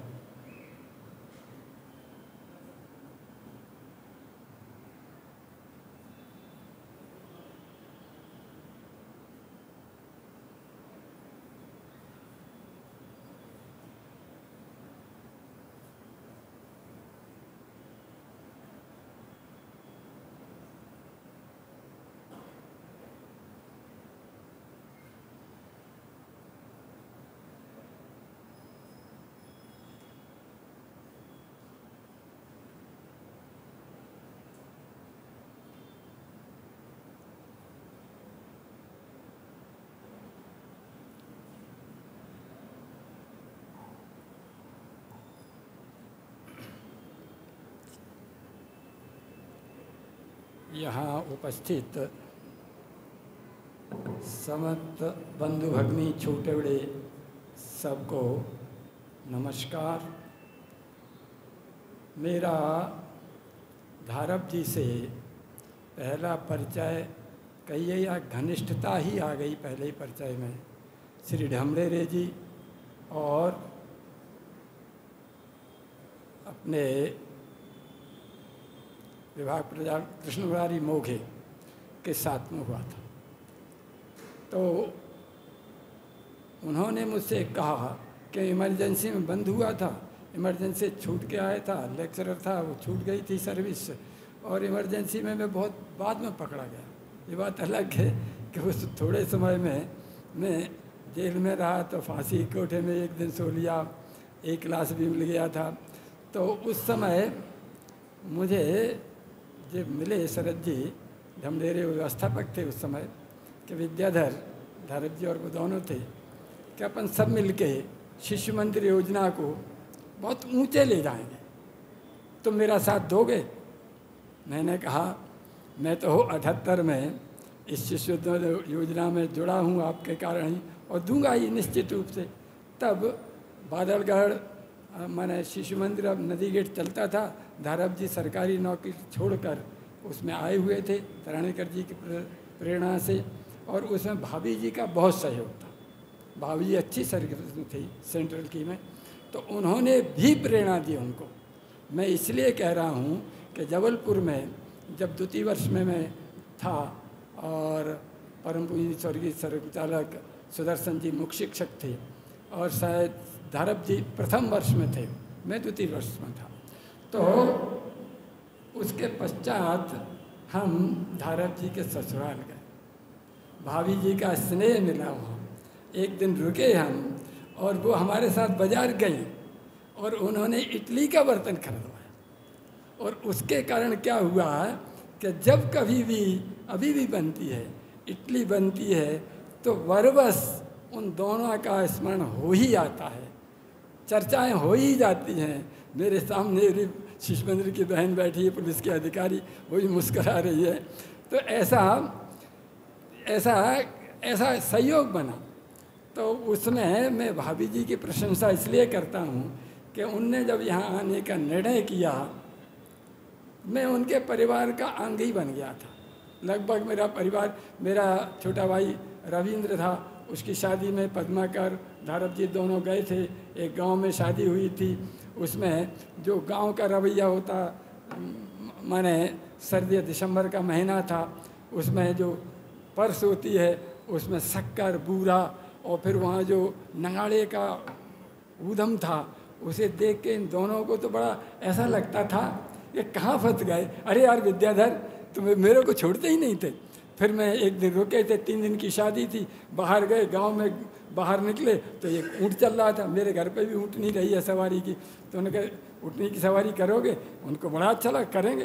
तो मैंने उसकी नकल पकड़ी, जो करके बैठा ला, पहले पद्माकर को फिर धारप जी को उस खेत के चक्कर लगाए। तो उनके जो 3 दिन थे मेरे रविंद्र की शादी के समय, वो उनको पहले शुरू में तो बड़े अटपटे लगे, पर बाद में वो अविस्मरणीय बन गए। और ऐसा ही मेरा छोटा सा असवार गांव है, उसमें माने फार्म हाउस भी है, और उसमें चिकटे जी के साथ मेरे साथ मैंने रहने का सौभाग्य मिला है 57-58 भिंड कार्यालय में। तो चिकटे जी ऐसी योजनाएं बना करते थे, अपने स्वयंसेवकों में थोड़े सी अनमन अच्छे कार्यकर्ता, उनके नाम नहीं लूँगा मैं, बहुत श्रेष्ठ कार्यकर्ता मैं, आपस में अनबोला था। तो चिकटे जी ने योजना बनाई, विद्याधर तेरा गांव चलेंगे। दादी की गाड़ी ली, धारप जी थे, हम 6-7 लोग ही थे सिलेक्टेड, असवार गए, वहाँ फार्म हाउस है, दिन भर रहे धारप जी। हम दिन भर दाल बाटी और गोट सब काम कम होता, रात को वहाँ से सवेरे 8 बजे पहुँच गए थे। तो धारप जी के निकट आने का, उनके परिवार का अंग बनने का मुझे बहुत सौभाग्य हुआ है। मेरे ये राम मंदिर के पास ये किराए से रहते थे, मेरी बच्चियाँ थी 2, मनीषा और प्रीति, वो इमरजेंसी हुई थी प्रीति, तो उन्हें खेलने का शौक़ था, तो उनके घर चली जाती थी, वो वहाँ ऐसे घुल-मिल जाती थी। तो इस प्रकार के अनंत प्रसंग हैं धारप जी के उनका स्मरण करके आनंद भी होता है और इस समय का स्मरण करते हुए अति दुख की वेदना भी होती है। तो धरम जी का मेरा ऐसा पारिवारिक संबंध बन गया था कि उसको मैंने अलग करके मैं देख ही नहीं पाता था। तो इसके कारण धरम जी के साथ फिर वो जब मैंने बताया अखबार का प्रसंग, मैंने 2 कार्यकर्ताओं की वो कोशिश की। चिकटे जी ने बहुत, स्वर्गीय चिकटे जी तो हमारे गुरु तुल्य थे ही, मामा जी ने मुझे स्वयंसेवक बनाया था, वे हमारे परम पूजनीय गुरु तुल्य थे ही, उन्होंने ही अखबार में स्वयंसेवक बनाया था। फिर मेरे को जो संघ ने सिखाया है तो धरम जी के बारे में कार्यकर्ता के रूप में गीता का एक 26वां श्लोक 8वें अध्याय का, मुक्त संगो अनहमवादी धृत तुषाय समन्विता सिद्ध्यो असिद्ध्यो निर्विकार कर्ता सात्विक उच्चते, ये सटीक होता है हमारे धरम जी पर, ये सटीक उतरता है। ऐसे ही जब कभी नाराज हो तो गीत था, वह देखो पास खड़ी मंजिल इंग्लिश से हमें बोला। मैंने थोड़े से गीतों में उनके माध्यम से धरम जी से मैंने बहुत सीखा। मैं उसको वर्णन करना चाहूँगा तो घंटों लग जाएंगे, समय की मर्यादा है। इसलिए मैं अपने स्वर्गीय श्री धरम जी को सदगति प्राप्त हो, मुक्ति मिले और हम सब और उनके परिवार वालों को ये भयंकर भीषण दुख सहन करने की शक्ति दो। ईश्वर के चरणों में यह प्रार्थना करते हुए मैं अपनी समय की बाध्यता है, इसलिए अपनी मैं वाणी को विराम देता हूँ। जय भारत।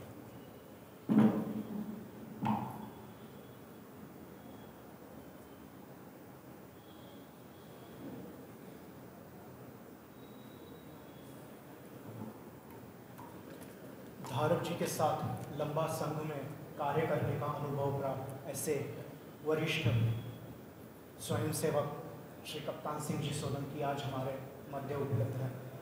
मैं उनसे विनती करता हूँ कि धरम जी से जुड़े कुछ संस्मरण हमें बताएं।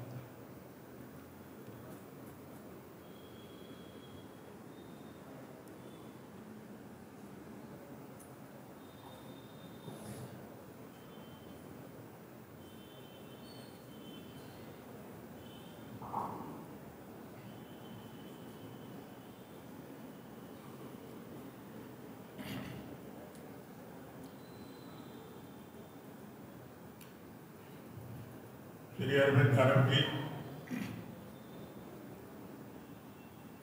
उनको स्वर्गीय कहते हुए हम सभी को और खासकर मुझे अच्छा नहीं लग रहा, बहुत दुख का विषय है। इस श्रद्धांजलि सभा में मुझे लगता है प्रत्येक के मन में, यहाँ तक कि जो संपर्क में आया वो यहाँ पर नहीं और बाहर भी है, तो प्रत्येक के मन में उनके बारे में संस्मरण होंगे और जरूर उनके कामों को देखकर, उनके संस्मरण को याद करके हर एक को प्रेरणा मिलती होगी।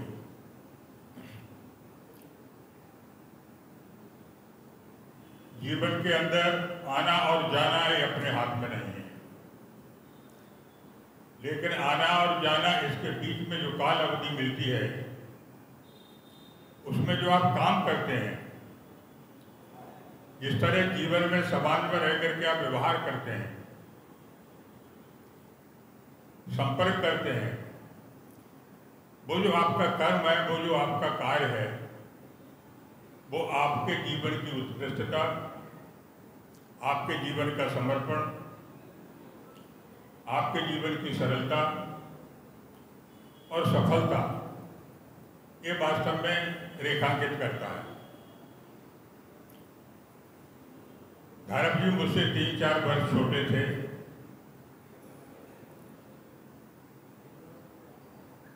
मेरे साथ उनका संपर्क सरस्वती शिशु मंदिर के कारण ही आया। वैसे वो राष्ट्रीय स्वयंसेवक संघ के सदस्य थे, स्वयंसेवक थे। इस कारण से भी मेरा उनसे संपर्क रहा, लेकिन ज़्यादातर संपर्क मेरा सरस्वती शिशु मंदिर के कारण रहा। सरस्वती शिशु मंदिर योजना ये 1952 में प्रारंभ हुई और उत्तर प्रदेश के गोरखपुर से प्रारंभ हुई। ये योजना 1969 में मध्य प्रदेश के अंदर आई और पहला स्कूल रीवा के अंदर खुला। ये सरस्वती शिशु मंदिर योजना ये संघ की योजना थी। जितने भी आयोग बने होंगे सब आयोगों ने रिकमेंडेशन की है कि अपने देश की शिक्षा पद्धति बदलनी चाहिए। अब वर्तमान शिक्षा पद्धति जो अंग्रेजों ने बनाई थी, खासकर मैकाले ने बनाई थी, वो अपने देश के लिए कैसा व्यक्ति होना चाहिए वैसा व्यक्ति तैयार नहीं करता। और जब तक अपने देश में वैसे व्यक्ति तैयार नहीं होंगे तब तक देश का वैभव कैसे आगे बढ़ेगा, भारतवर्ष कैसे वैभव को प्राप्त करेगा। और इसलिए योजना 1952 में प्रारंभ हुई। अब चूंक संघ की योजना थी इसलिए उसको प्रारंभ ग्वालियर में भी करना था। ग्वालियर में शिशु मंदिर प्रारंभ करने के लिए योजना का जब प्रारंभ हुआ उस समय महानगर कार्यवाह था, लेकिन महानगर कार्यवाह के साथ साथ प्रत्येक संभाग के ऊपर जहाँ जहाँ शिशु मंदिर है वहाँ एक क्षेत्रीय प्रतिनिधि नियुक्त होता है, तो मैं ग्वालियर संभाग का क्षेत्रीय प्रतिनिधि था। अब इस योजना को प्रारंभ करते समय सिर्फ स्कूल खोलना नहीं था। इस योजना का जो मर्म है, इस योजना के पीछे का जो भाव है, संपूर्ण देश के अंदर शिक्षा के क्षेत्र में एक मॉडल तैयार करना है और समाज को और सरकार को भी ये बताना है कि शिक्षा ऐसी होनी चाहिए। क्योंकि उस समय डॉक्टर राधाकृष्ण कमीशन रहा हो, मुजालिया कमीशन रहा हो, और भी कमीशन बने, सबने शिक्षा के बारे में कहा कि ऐसा करो, लेकिन वैसा कभी भी प्रारंभ नहीं हुआ। उसका प्रारंभ आकर के अभी सन 2020 में एक नई शिक्षा योजना जो आई है उसके अंदर वो सारे के सारे चिन्ह हैं, लेकिन वो योजना भी प्रारंभ होने में 1940 तक वो योजना प्रारंभ होगी। इसका दिशा दर्शन सरस्वती शिशु मंदिर योजना से हमको प्रारंभ करना था और इसलिए सबसे बड़ा प्रश्न ये था कि इसका आचार्य कौन हो, इसका प्राचार्य कौन हो। प्राचार्य के चयन करने में श्रद्धेय चित्ते जी का बहुत बड़ा योगदान था। अरविंद धारक जी का चयन किया गया और उनके सामने ये प्रस्ताव रखा गया। अब एक मैं दूसरी बात कहना चाहता हूं कि प्रत्येक का जीवन एक ग्रंथ होता है और जैसे ग्रंथ के अंदर कई चैप्टर होते हैं, जीवन ग्रंथ के अंदर भी कई चैप्टर होते हैं। विभिन्न चैप्टरों का उल्लेख यहाँ पर श्रद्धांजलि सभा में हमारे वक्ताओं ने रखा है। तो उसी तरह का जो शिशु मंदिर योजना के अंदर धारक जी का पदार्पण, ये उनका उस जीवन ग्रंथ का एक बड़ा बहुत महत्वपूर्ण चैप्टर था। इस योजना के अंदर जैसे मनुष्य के बारे में कल्पना रहती है कि इच्छाओं का पुतला है, ये आर्थिक पुतला है, इसकी इच्छाएं पूरी होनी चाहिए, इसको पैसा मिलना चाहिए। और मार्क्सवादी ने तो यहाँ तक कहा है कि ये तो मशीन है, मशीन की तरह इसका उपयोग करना चाहिए, जितना समय उसका उपयोग करो। लेकिन भारत के अंदर मनुष्य की कल्पना ये नहीं है। महर्षि अरविंद ने, पंडित दीनदयाल उपाध्याय ने और सभी ने मनुष्य के बारे में कहा है कि शरीर है, शरीर के पीछे मन भी है, मन के पीछे बुद्धि है, बुद्धि के पीछे प्राण है और प्राण के पीछे आत्मा है। ये पांचों का समुच्चय है। और महर्षि अरविंद ने, ये भी सौभाग्य की बात है कि महर्षि अरविंद ने जो कहा वो धारक जी ने, वो भी अरविंद ने, उन्हें वो पूरा किया। और इसलिए पांच जो तत्व हैं मनुष्य के अंदर जिसको मिलकर के मनुष्य बनता है, उसको उन्होंने पंच कोशों की परिभाषा की महर्षि अरविंद ने। शरीर को उन्होंने अन्नमय कोश कहा, मन को मनोमय कोश कहा, प्राण को प्राणमय कोश कहा और बुद्धि को विज्ञानमय कोश कहा। और जिस कोश में आपको सर्व आनंद मिलता है वो है आत्मा, जिसको उन्होंने आनंदमय कोश कहा। आपको आनंद, संपूर्ण आनंद अगर मनुष्य को प्राप्त करना है तो इन 5 कोषों का उसको विकास करना चाहिए। ये मनुष्य सर्वांगीण विकास की कल्पना है। और सरस्वती शिशु मंदिर के पीछे भी यही सारी की सारी बातें थी। और इसलिए श्री अरविंद जी ने, स्वर्गीय अरविंद धारप जी ने, क्योंकि उनके अंदर एक कल्पना थी इसलिए उनको चयन किया गया। और इसलिए उनके जीवन का सबसे बड़ा चैप्टर ये है कि उन्होंने शारीरिक सेवा छोड़ी। प्रत्येक व्यक्ति ये विचार करे कि शारीरिक सेवा के लिए कितना लालायित रहता है। हमको शारीरिक सेवा मिलनी चाहिए, तो उसमें बाद में पेंशन भी मिलती है। लेकिन जो व्यक्ति शासकीय सेवा में था उसके सामने प्रस्ताव रखा गया तो उन्होंने उसको स्वीकार कर लिया। ये भी उनके जीवन ग्रंथ का एक चैप्टर है, उसको उन्होंने स्वीकार किया क्योंकि उनके अंदर समर्पण का भाव था। इसको लेकर के वो यहाँ पर आए। कई संस्मरण सुनाते हुए कई ने कहा है कि जब शिशु मंदिर तांगे में बैठकर भैया बहन जब सड़कों पर जाते थे तो राष्ट्रीय गीत गाते हुए जाते थे। लोग उससे संस्कारित होते थे। नदी गेट के ऊपर जहाँ पर प्राचार्य थे, वहाँ पर जब बच्चे इकट्ठे होकर के अपनी प्रार्थना सभा में सरस्वती वंदना गाते थे, वो साथ के साथ होती थी, वाद्य यंत्रों के साथ होती थी। वो सरस्वती वंदना इतनी रसमय, इतनी सुरीली, इतनी आनंदमय होती थी कि जब वो उस स्कूल के अंदर प्रार्थना प्रारंभ होती थी, सड़क पर चलते हुए लोग रुक जाते थे, उस प्रार्थना को सुनते थे। और जैसे कहा ना, शारीरिक, सांस्कृतिक, बौद्धिक, ये सारे के सारे कार्यक्रमों का उद्देश्य ये है कि उस बच्चे का सर्वांगीण विकास करो। और इस योजना को लेकर के वो चालू होते हैं तो वास्तव में वो देखने को मिलती थी। और जब धारप भी प्राचार्य थे, हमारे विद्याधर शर्मा भी थे, ज्ञान सिंह भी थे, ये जब प्राचार्य थे तो शिशु मंदिरों की हालत ये थी कि जिस दिन प्रवेश डिक्लेयर होता था,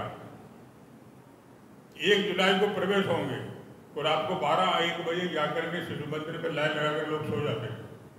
तो फॉर्म सुबह बढ़ते थे, एक ही दिन फॉर्म बढ़ते थे। इसलिए सबकी इच्छा रहती थी पहले फॉर्म हम ले लें। और इतनी सिफारिश उस समय आती थी कि हमारे बच्चों को प्रवेश मिलना चाहिए, हमारे बच्चों को प्रवेश मिलना चाहिए। और इसलिए वो स्थिति यहाँ तक निर्मित हुई। एक घटना और सुनाऊंगा मैं कि वसुंधरा राजे जो श्रद्धेय स्वर्गीय राजमाता जी की पुत्री थी, उनकी ससुराल धौलपुर में थी।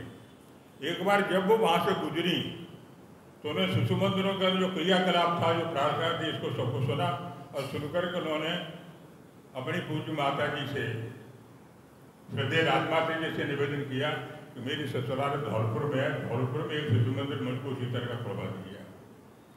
राजमाता जी मुझे बुला करके कहा कि धौलपुर में सरस्वती शिशु मंदिर चाहती है वो। मैंने कहा आपकी क्या इच्छा बताइए कि आप जाकर के वहाँ पर शिशु मंदिर खुलवा दीजिए। इतना अच्छा प्रभाव सरस्वती शिशु मंदिर का उस समय निर्मित हुआ था। और इसलिए इस सब प्रभाव के कारण आज भी जितने छात्र हैं वो सब उनको याद करते हैं।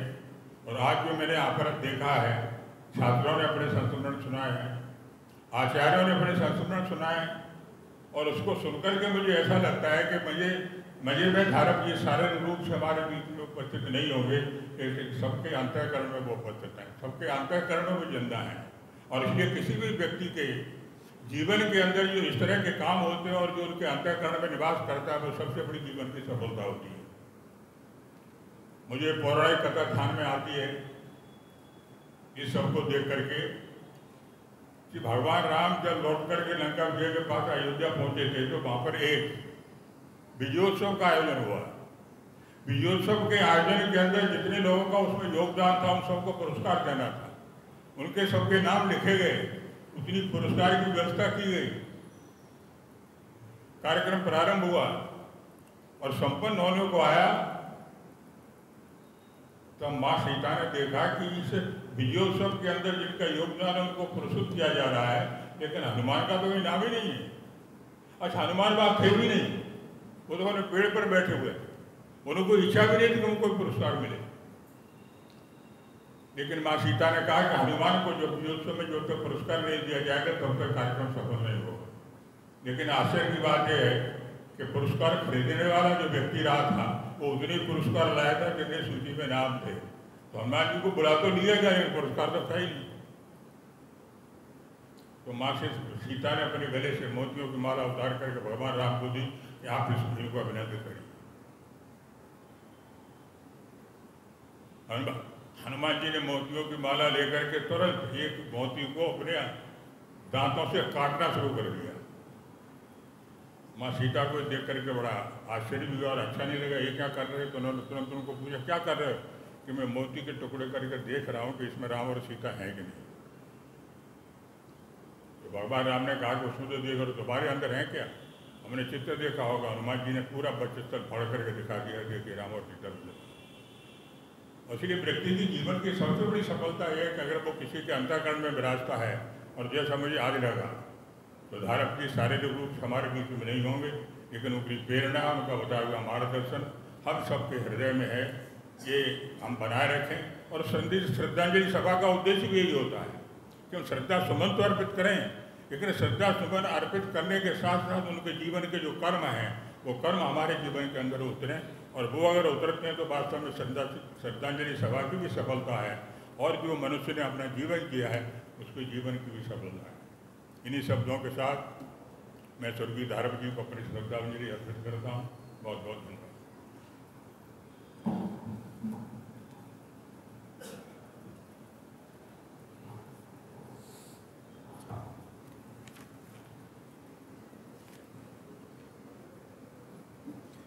बाल्यकाल से ही धारक जी संघ के स्वयंसेवक रहे तथा अंत तक संघ के विचारों से स्वयं को बांधे रखा और संघ की योजना अनुसार ही कार्य करते रहे। मैं आग्रह करता हूँ क्षेत्रीय कार्यकारिणी सदस्य श्री यशवंत जी इंदापुरकर से कि वो अरविंद जी धारक से जुड़े हुए कुछ संस्मरण हमें बताएं।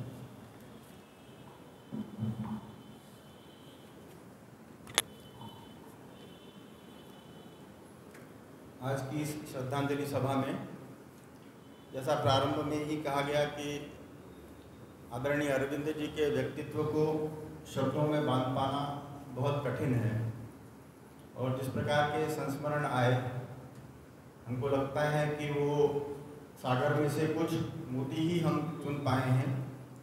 और जैसा अभी आदरणीय कप्तान सिंह जी ने कहा कि उनके विद्यार्थियों से लेकर के उनके संघ जीवन के साथी स्वयंसेवक, विद्यालय में उनके साथ में आचार्य परिवार दीदियों के रूप में काम करने वाले सहकर्मी, और समाज में उनकी जो भूमिकाएं रहीं उन सब भूमिकाओं को निकट से देखने वाले लोगों की जो भावनाएं यहाँ पर व्यक्त हुई हैं, वास्तव में वह उनके श्रेष्ठ व्यक्तित्व का एक सूक्ष्म प्रतिरूप ही है। श्रद्धेय धारक जी के बारे में जैसा कहा गया कि वो एक स्वयंसेवक थे, और साधारण स्वयंसेवक नहीं, तो हम पूजनीय डॉक्टर जी से लेकर के पूजनीय गुरु जी और वर्तमान सरसंघ चालक जी बड़े गर्व के साथ में जिस देव दुर्लभ कार्यकर्ता की बात करते हैं उस कोटि के वे स्वयंसेवक थे।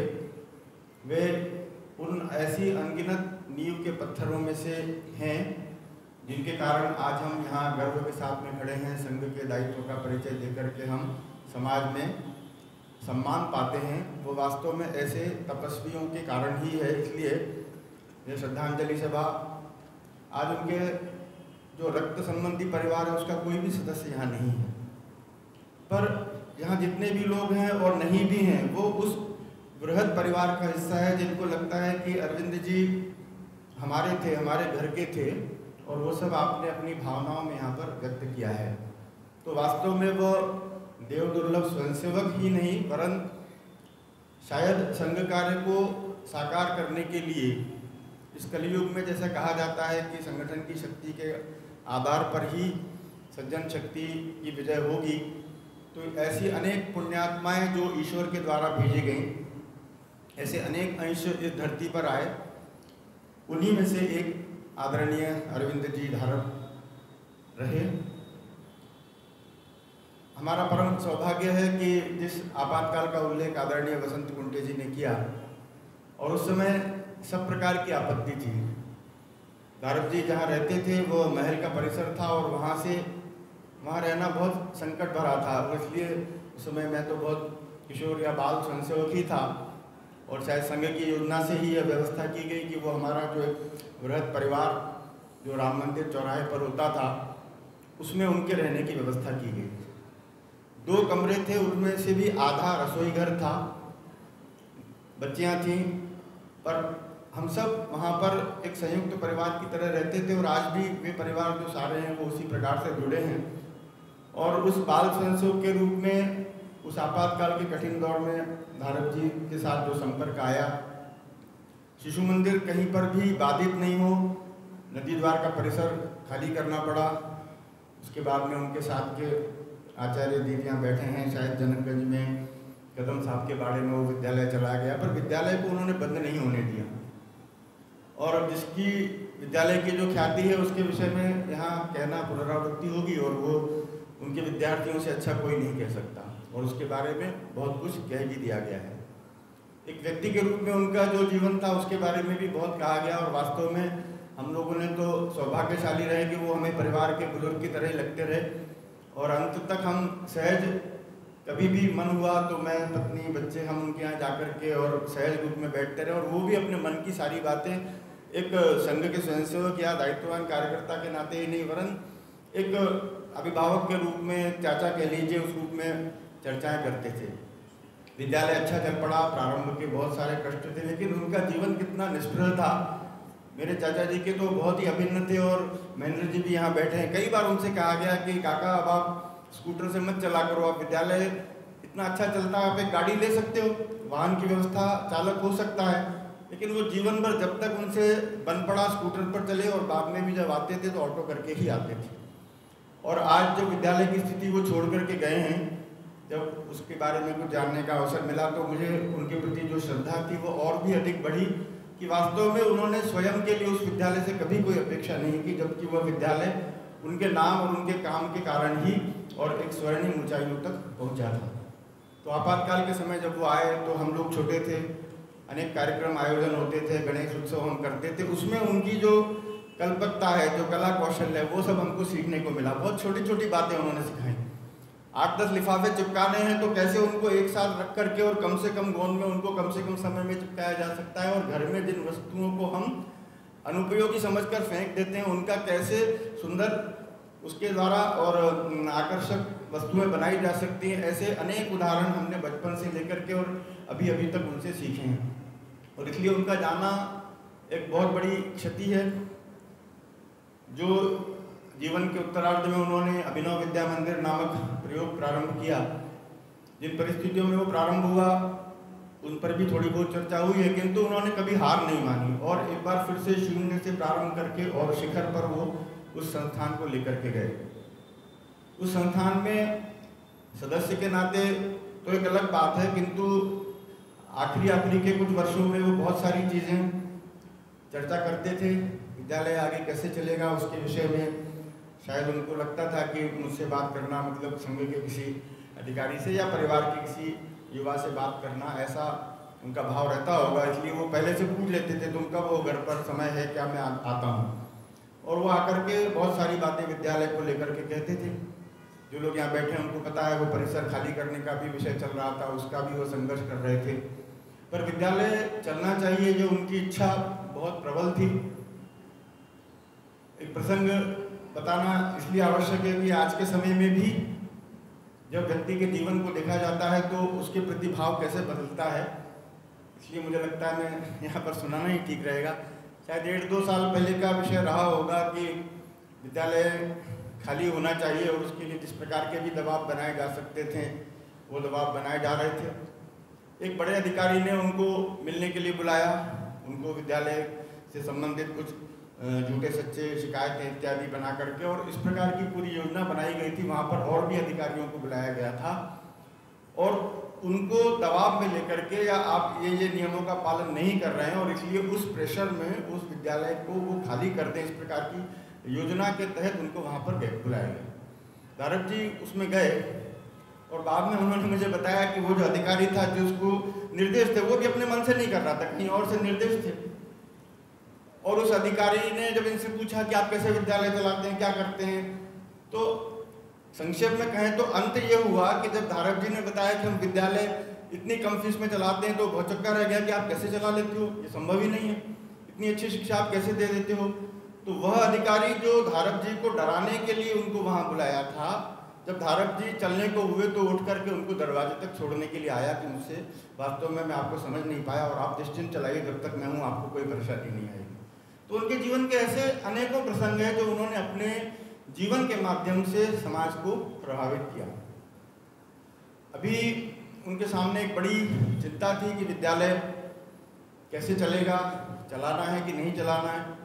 जब एक बार वो समय तय करके घर पर आए और अलग से हम दोनों बैठे छत पर, धूप थी, उन्होंने कहा देखो 2-3 विकल्प हैं, विद्यालय का इतना बड़ा नाम है और मेरे पास कई प्रस्ताव हैं जो लोग विद्यालय चलाना चाहते हैं और उसके लिए वो जो मैं कहूँगा वो देने के लिए भी तैयार है। दूसरा विकल्प ये है कि इस विद्यालय को बंद कर दूं, जो धनराशि जमा है वो मेरे आचार्य दीदियाँ जो भी हैं उनमें भी एक अनुपात में उसको मैं उनको बांट कर दूँ और ये विद्यालय बंद कर दूँ, क्योंकि हमें पता है कि दोनों बेटियाँ बाहर हैं और विद्यालय अब मैं चला पाऊँगा लंबे समय तक, ये मेरी शक्ति नहीं है, ये मुझे ध्यान में आता है। और तीसरा जो उन्होंने विकल्प बताया वो वास्तव में जो कहा गया कि वो एक सच्चे स्वयंसेवक थे और जीवन में अनेक उतार चढ़ाव आए, और कोई होता तो शायद संघ के प्रति उनकी धारणा या संघ के कार्यकर्ताओं के प्रति उनकी धारणा के चलते वो ये प्रस्ताव नहीं रखते, लेकिन उन्होंने कहा कि यदि तुम तय करो और संघ इस विद्यालय को चलाना चाहता है तो हम उसके लिए तैयार हैं और आप उसके लिए जो भी रचना करना चाहते हैं, जिनको भी जोड़ना चाहते हैं उनको जोड़ना प्रारंभ करें। तो मैंने कहा काका विद्यालय बंद करने का तो आप भूल ही जाइए और बेचने का या किसी और को निजी देने का तो आपने जैसे सोचा ही है कि वो तो करूँगा नहीं, बंद कर दूंगा, लेकिन हम सब आपके साथ हैं, आपके पीछे हैं, आपसे हमने बहुत कुछ सीखा है और ये विद्यालय तो चलेगा।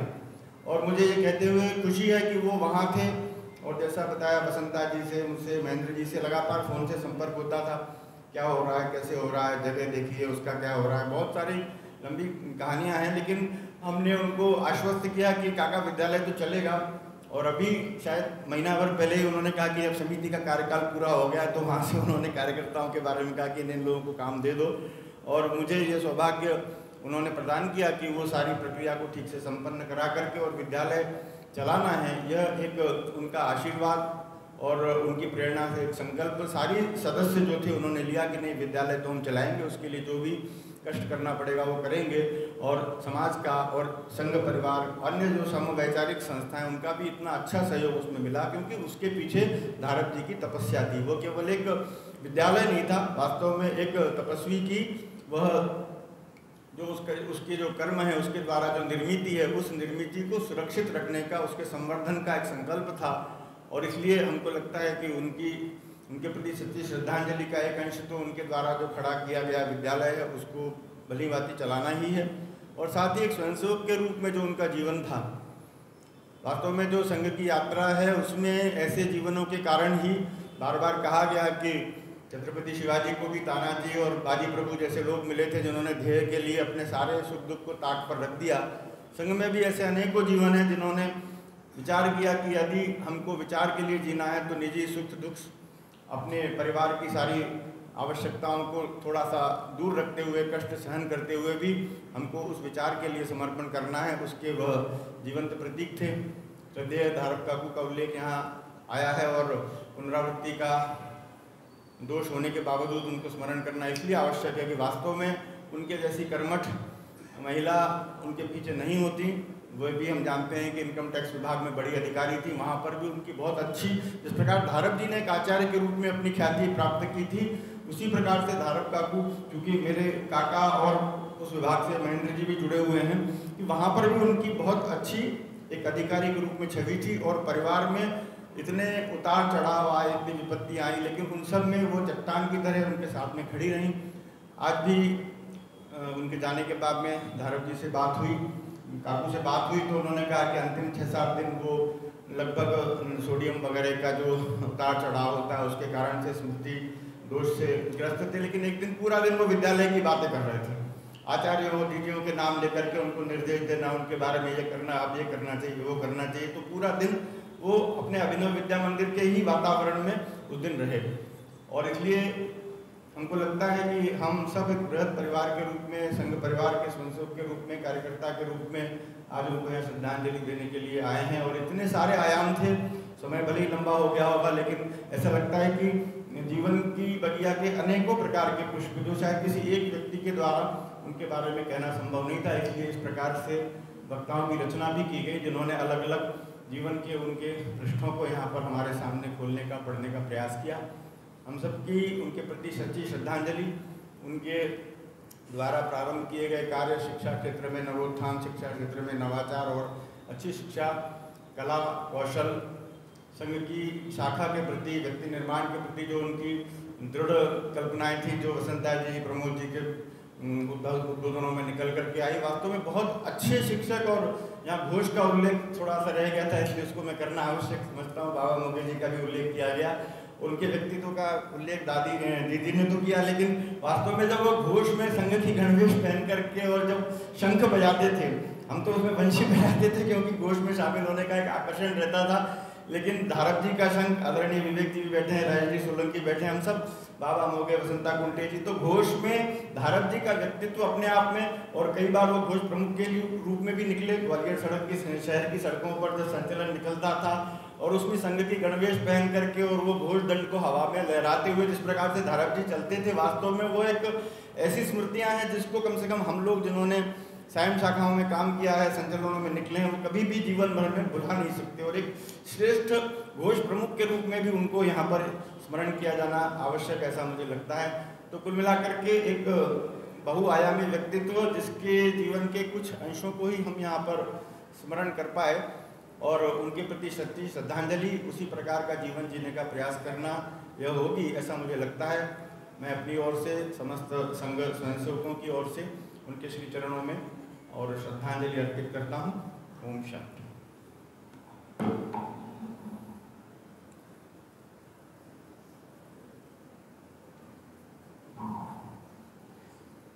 प्रारंभ से ही धारप जी के मित्र रहे तथा वर्तमान में चिट्टे छात्र मंडल के अध्यक्ष हमारे पूर्व सांसद श्री विवेक जी शेजवलकर से विनंती है कि वे धारप जी से जुड़े कुछ संस्मरण हमें बताएं।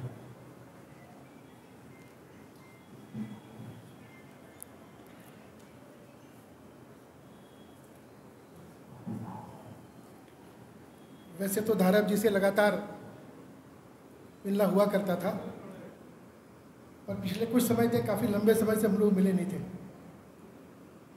आज से करीब 1-1.5 महीना पहले जब पता लगा मुझे कि धारप जी गंभीर रूप से बीमार हैं,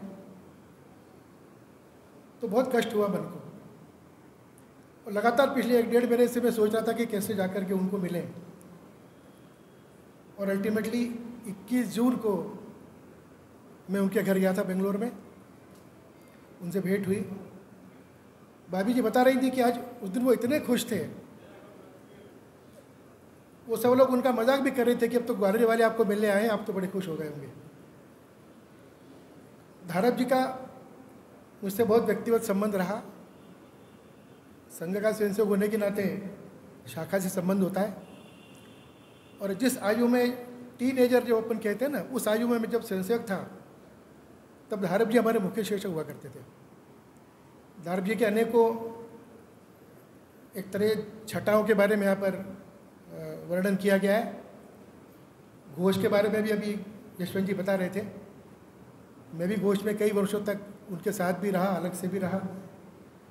धारप जी घोष प्रमुख हुआ करते थे, पर शंखवादक की कमी होने के कारण कई बार वो घोष दंड नहीं पकड़ते थे। कभी वसंता जी पकड़ा करते थे, कभी मैंने भी घोष दंड पकड़ा है। वो भी एक उनके जीवन की एक बहुत ही अप्रतिम छटा थी। वो बहुत अच्छे आर्टिस्ट भी थे, बहुत से लोगों को मालूम होगा। और संघ के स्वयंसेवक के रूप में वास्तव में उन्होंने जिस कार्य क्षेत्र में काम किया वो वास्तव में प्रशंसनीय तो है ही, अनुकरणीय भी है। संघ के स्वयंसेवक संघ स्थान पर जाते हैं, संघ के कार्यक्रम करते हैं, संघ जो आज्ञा देता है उसका पालन करते हैं। पर मेरा मानना है कि स्वयंसेवकत्व तब तक पूर्ण नहीं होता जब तक कि जीवन में उन संघ के विचारों को उतारा जाए। और इस दृष्टि से मेरा मानना है कि धारप जी पूर्ण स्वयंसेवक थे। वो एक शिक्षाविद थे, स्कूल चलाते थे। बताया गया कि सरस्वती शिशु मंदिर की स्थापना उन्होंने की। उनकी श्रीमती जी, भाभी जी इनकम टैक्स में अधिकारी थी, ये भी बताया गया अभी। देखिए मतलब भाभी जी इनकम टैक्स में अधिकारी और धारप जी अच्छे शिक्षाविद, संघ का इतना अच्छा बैकिंग, इतनी अच्छी फॉलोइंग, इतना अच्छा संपर्क, अगर वो चाहते तो अभिनव विद्या मंदिर को एक बहुत अच्छा शिक्षा का बिजनेस मॉडल बना सकते थे। पर हमने देखा कि उसको ना बनाते हुए उन्होंने जो कमिटमेंट उनका था, उस कमिटमेंट के लिए वो जिए और एक आदर्श विद्यालय उन्होंने बनाया। कई बार देखते हैं पर बिजनेस में लोग कहते हैं कि घर के बहुत लोग होने चाहिए, तब तक बिजनेस नहीं चलता। घर के लोग लाते हैं, लोग रिश्तेदारों को बुला लेते हैं कई बार, जो बढ़ाना होता है काम तो। पर धारप जी को अगर अपन देखें तो उनके परिवार का कोई भी सदस्य इस प्रकल्प से जुड़ा नहीं है। जो भी कोई जुड़े वो हम सब लोग जुड़े, आप सब लोग जुड़े हैं। और उनके जीवन का जो एक बहुत महत्वपूर्ण जो एक सफलता, अगर मैं ये मानता हूँ कि कुल मिलाकर के छोटा सा परिवार होते हुए वो और उनकी पत्नी, एक छोटा परिवार था उनका, उसके बाद भी इतना बड़ा उन्होंने प्रकल्प खड़ा किया, इतने सारे लोगों को जोड़ा। आज महेंद्र जी उस समिति के अध्यक्ष हैं, पहले शायद बाबा साहब अध्यक्ष हुआ करते थे, पहले केलकर साहब अध्यक्ष हुआ करते थे। तो एक जो लोगों को जोड़ने की जो एक कला उनमें थी, मेरा मानना है वही उनके जीवन की और इस संकल्प की सफलता का राज, ऐसा मेरा मानना है। आज बाबू जी ठीक कह रहे थे अश्विन जी की आज इस श्रद्धांजलि सभा में उनके परिवार का कोई भी सदस्य नहीं है, पर हम जो उनका बहुत बड़ा परिवार है, आज हम सब शोक संतप्त मन से उनको याद कर रहे हैं, उनके गुणों के बारे में हम सोच रहे हैं और हमें आशा कर रहे हैं कि उनके जीवन में जो गुण को उन्होंने एक तरह से सारे लोगों के सामने लाया, उस किसी एक गुण की भी अगर हम अपने में उतारने का प्रयास करेंगे तो मेरा मानना है कि धारप जी के प्रति एक अच्छी श्रद्धांजलि भी होगी। जैसा कि मैंने बताया, संघ के स्वयंसेवक के रूप में उनके साथ साइकिल ट्रिप्स, उनके साथ स्विमिंग, उनके साथ घोष, कई सारे चीज़ों में उनके साथ रहने का मुझे सौभाग्य मिला। वो मुझसे थोड़े से सीनियर थे, 5-7 साल सीनियर मेरे से थे।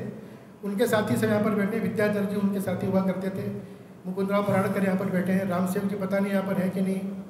वो एक तरह से पीढ़ी थी और स्वर्गीय चिट्टे जी के द्वारा एक तरह से सब लोगों को प्रेरणा मिलती थी। और वो जो एक समय ग्वालियर के अंदर संघ की शाखाओं का था, मेरा मानना है कि वो एक स्वर्णिम पीरियड था और स्वर्णिम पीरियड में धारप जी का योगदान बहुत महत्वपूर्ण था, ऐसा मेरा मानना है। आज धारप जी हमारे बीच में नहीं है, पर उन्होंने जो एक काम खड़ा किया है वो आज एक विशाल वटवृक्ष के रूप में हम सबके सामने है। ये भी बड़ा दुर्भाग्य है, मेरा भी व्यक्तिगत दुर्भाग्य, मैं ये मानता हूँ कि पिछले 1-2 वर्षों से लगातार संस्था के लिए अनेकों समस्याएं खड़ी हो रही हैं। आज शायद ये भी हम सोच रहे हैं कि उसको चालू रखें कि नहीं रखें। मेरा मानना है कि मैं प्रभु से ही प्रार्थना करूँगा कि ये सारी की सारी स्थितियाँ बदलें और ये जो अभिनव विद्या मंदिर जो है, ये जिस तरह धारप जी के सपनों का एक प्रकल्प है, जिस तरह उन्होंने उसको ऊंचाई ऊपर पहुंचाया, हम सब के हाथों ऐसा भी कुछ हो कि ये प्रकल्प और आगे बढ़े और ग्वालियर के अंदर ही नहीं बाकी सारे प्रदेश में, देश में एक आदर्श संस्था के रूप में स्थापित हो। इसी शुभकामना आज मैं उनको श्रद्धांजलि देते हुए करना चाह रहा हूँ। फिर से एक बार मेरी ओर से, आप सबकी ओर से, सारे संघ परिवार की ओर से, जिन जिन लोगों ने आज यहाँ पर उनके प्रति अपने भाव प्रकट किए हैं, उन सबको धन्यवाद देते हुए सबकी ओर से उनको विनम्र श्रद्धांजलि अर्पित करता हूँ। धन्यवाद। ओम शांति शांति शांति।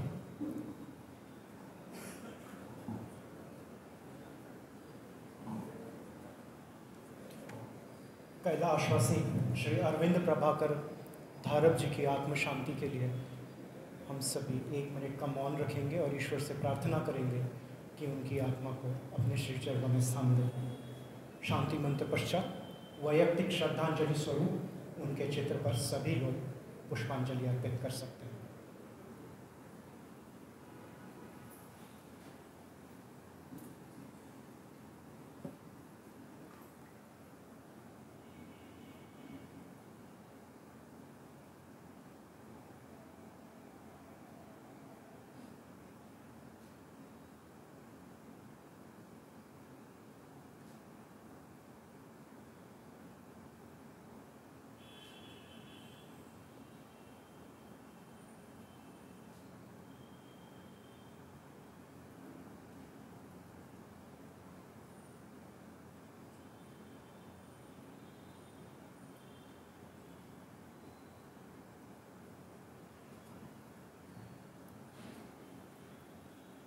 शांति मंत्र। ओम पूर्णमदः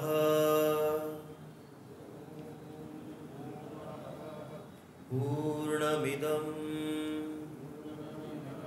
पूर्णात् पूर्णमुदच्यते पूर्णस्य